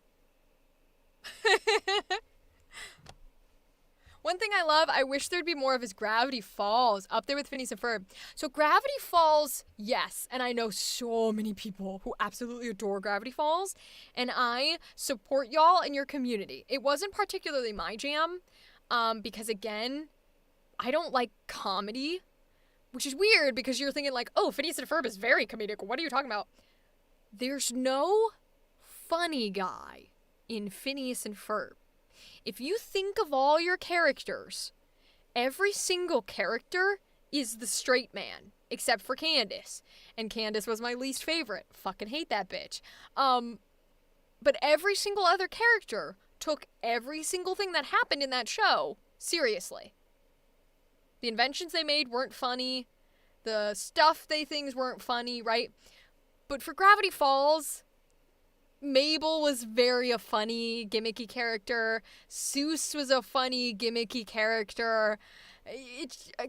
you could argue Grunkle Stan towards the beginning. I don't like the hee hee hoo hoo I'm funny characters, and so it brought me out of Gravity Falls a little. But the show itself, incredible, amazing. Seuss was the funniest, yeah. So the show itself, amazing, huge credit. It's so well done, and I fully support folks who are like on board with it 500%. Absolutely, I support y'all. Especially once they got into the later seasons and actually started doing like the plot. Fully support.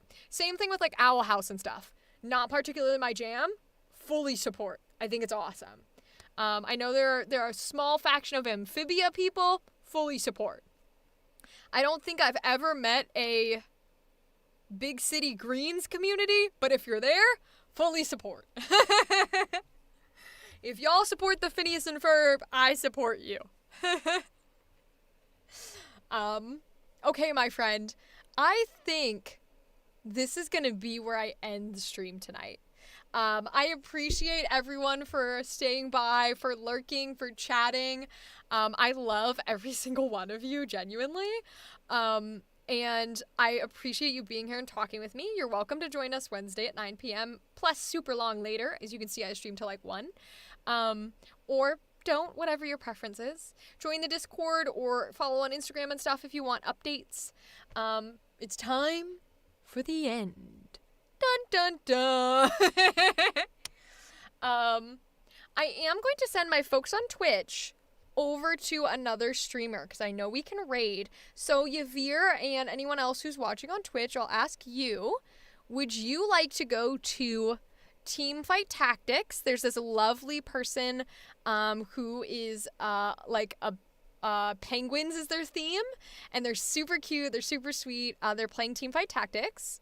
There is someone named Lima Bean who's playing Minecraft. She's adorable.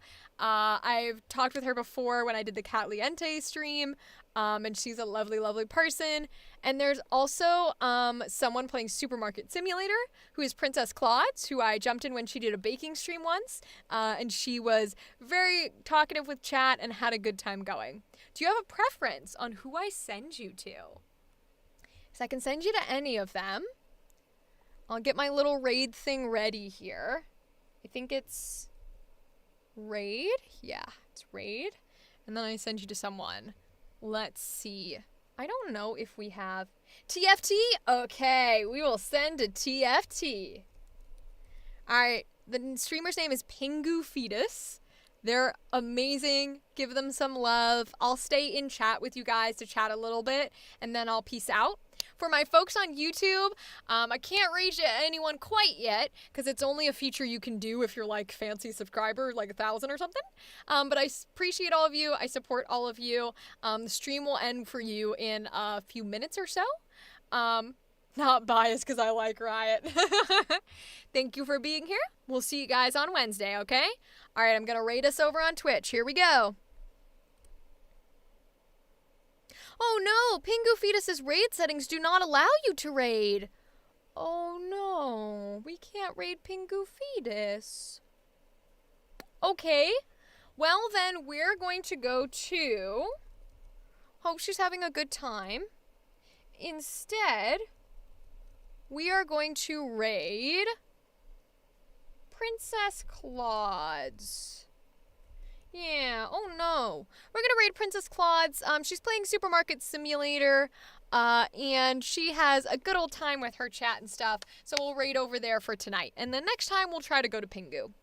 Alright, my friends. Here we go.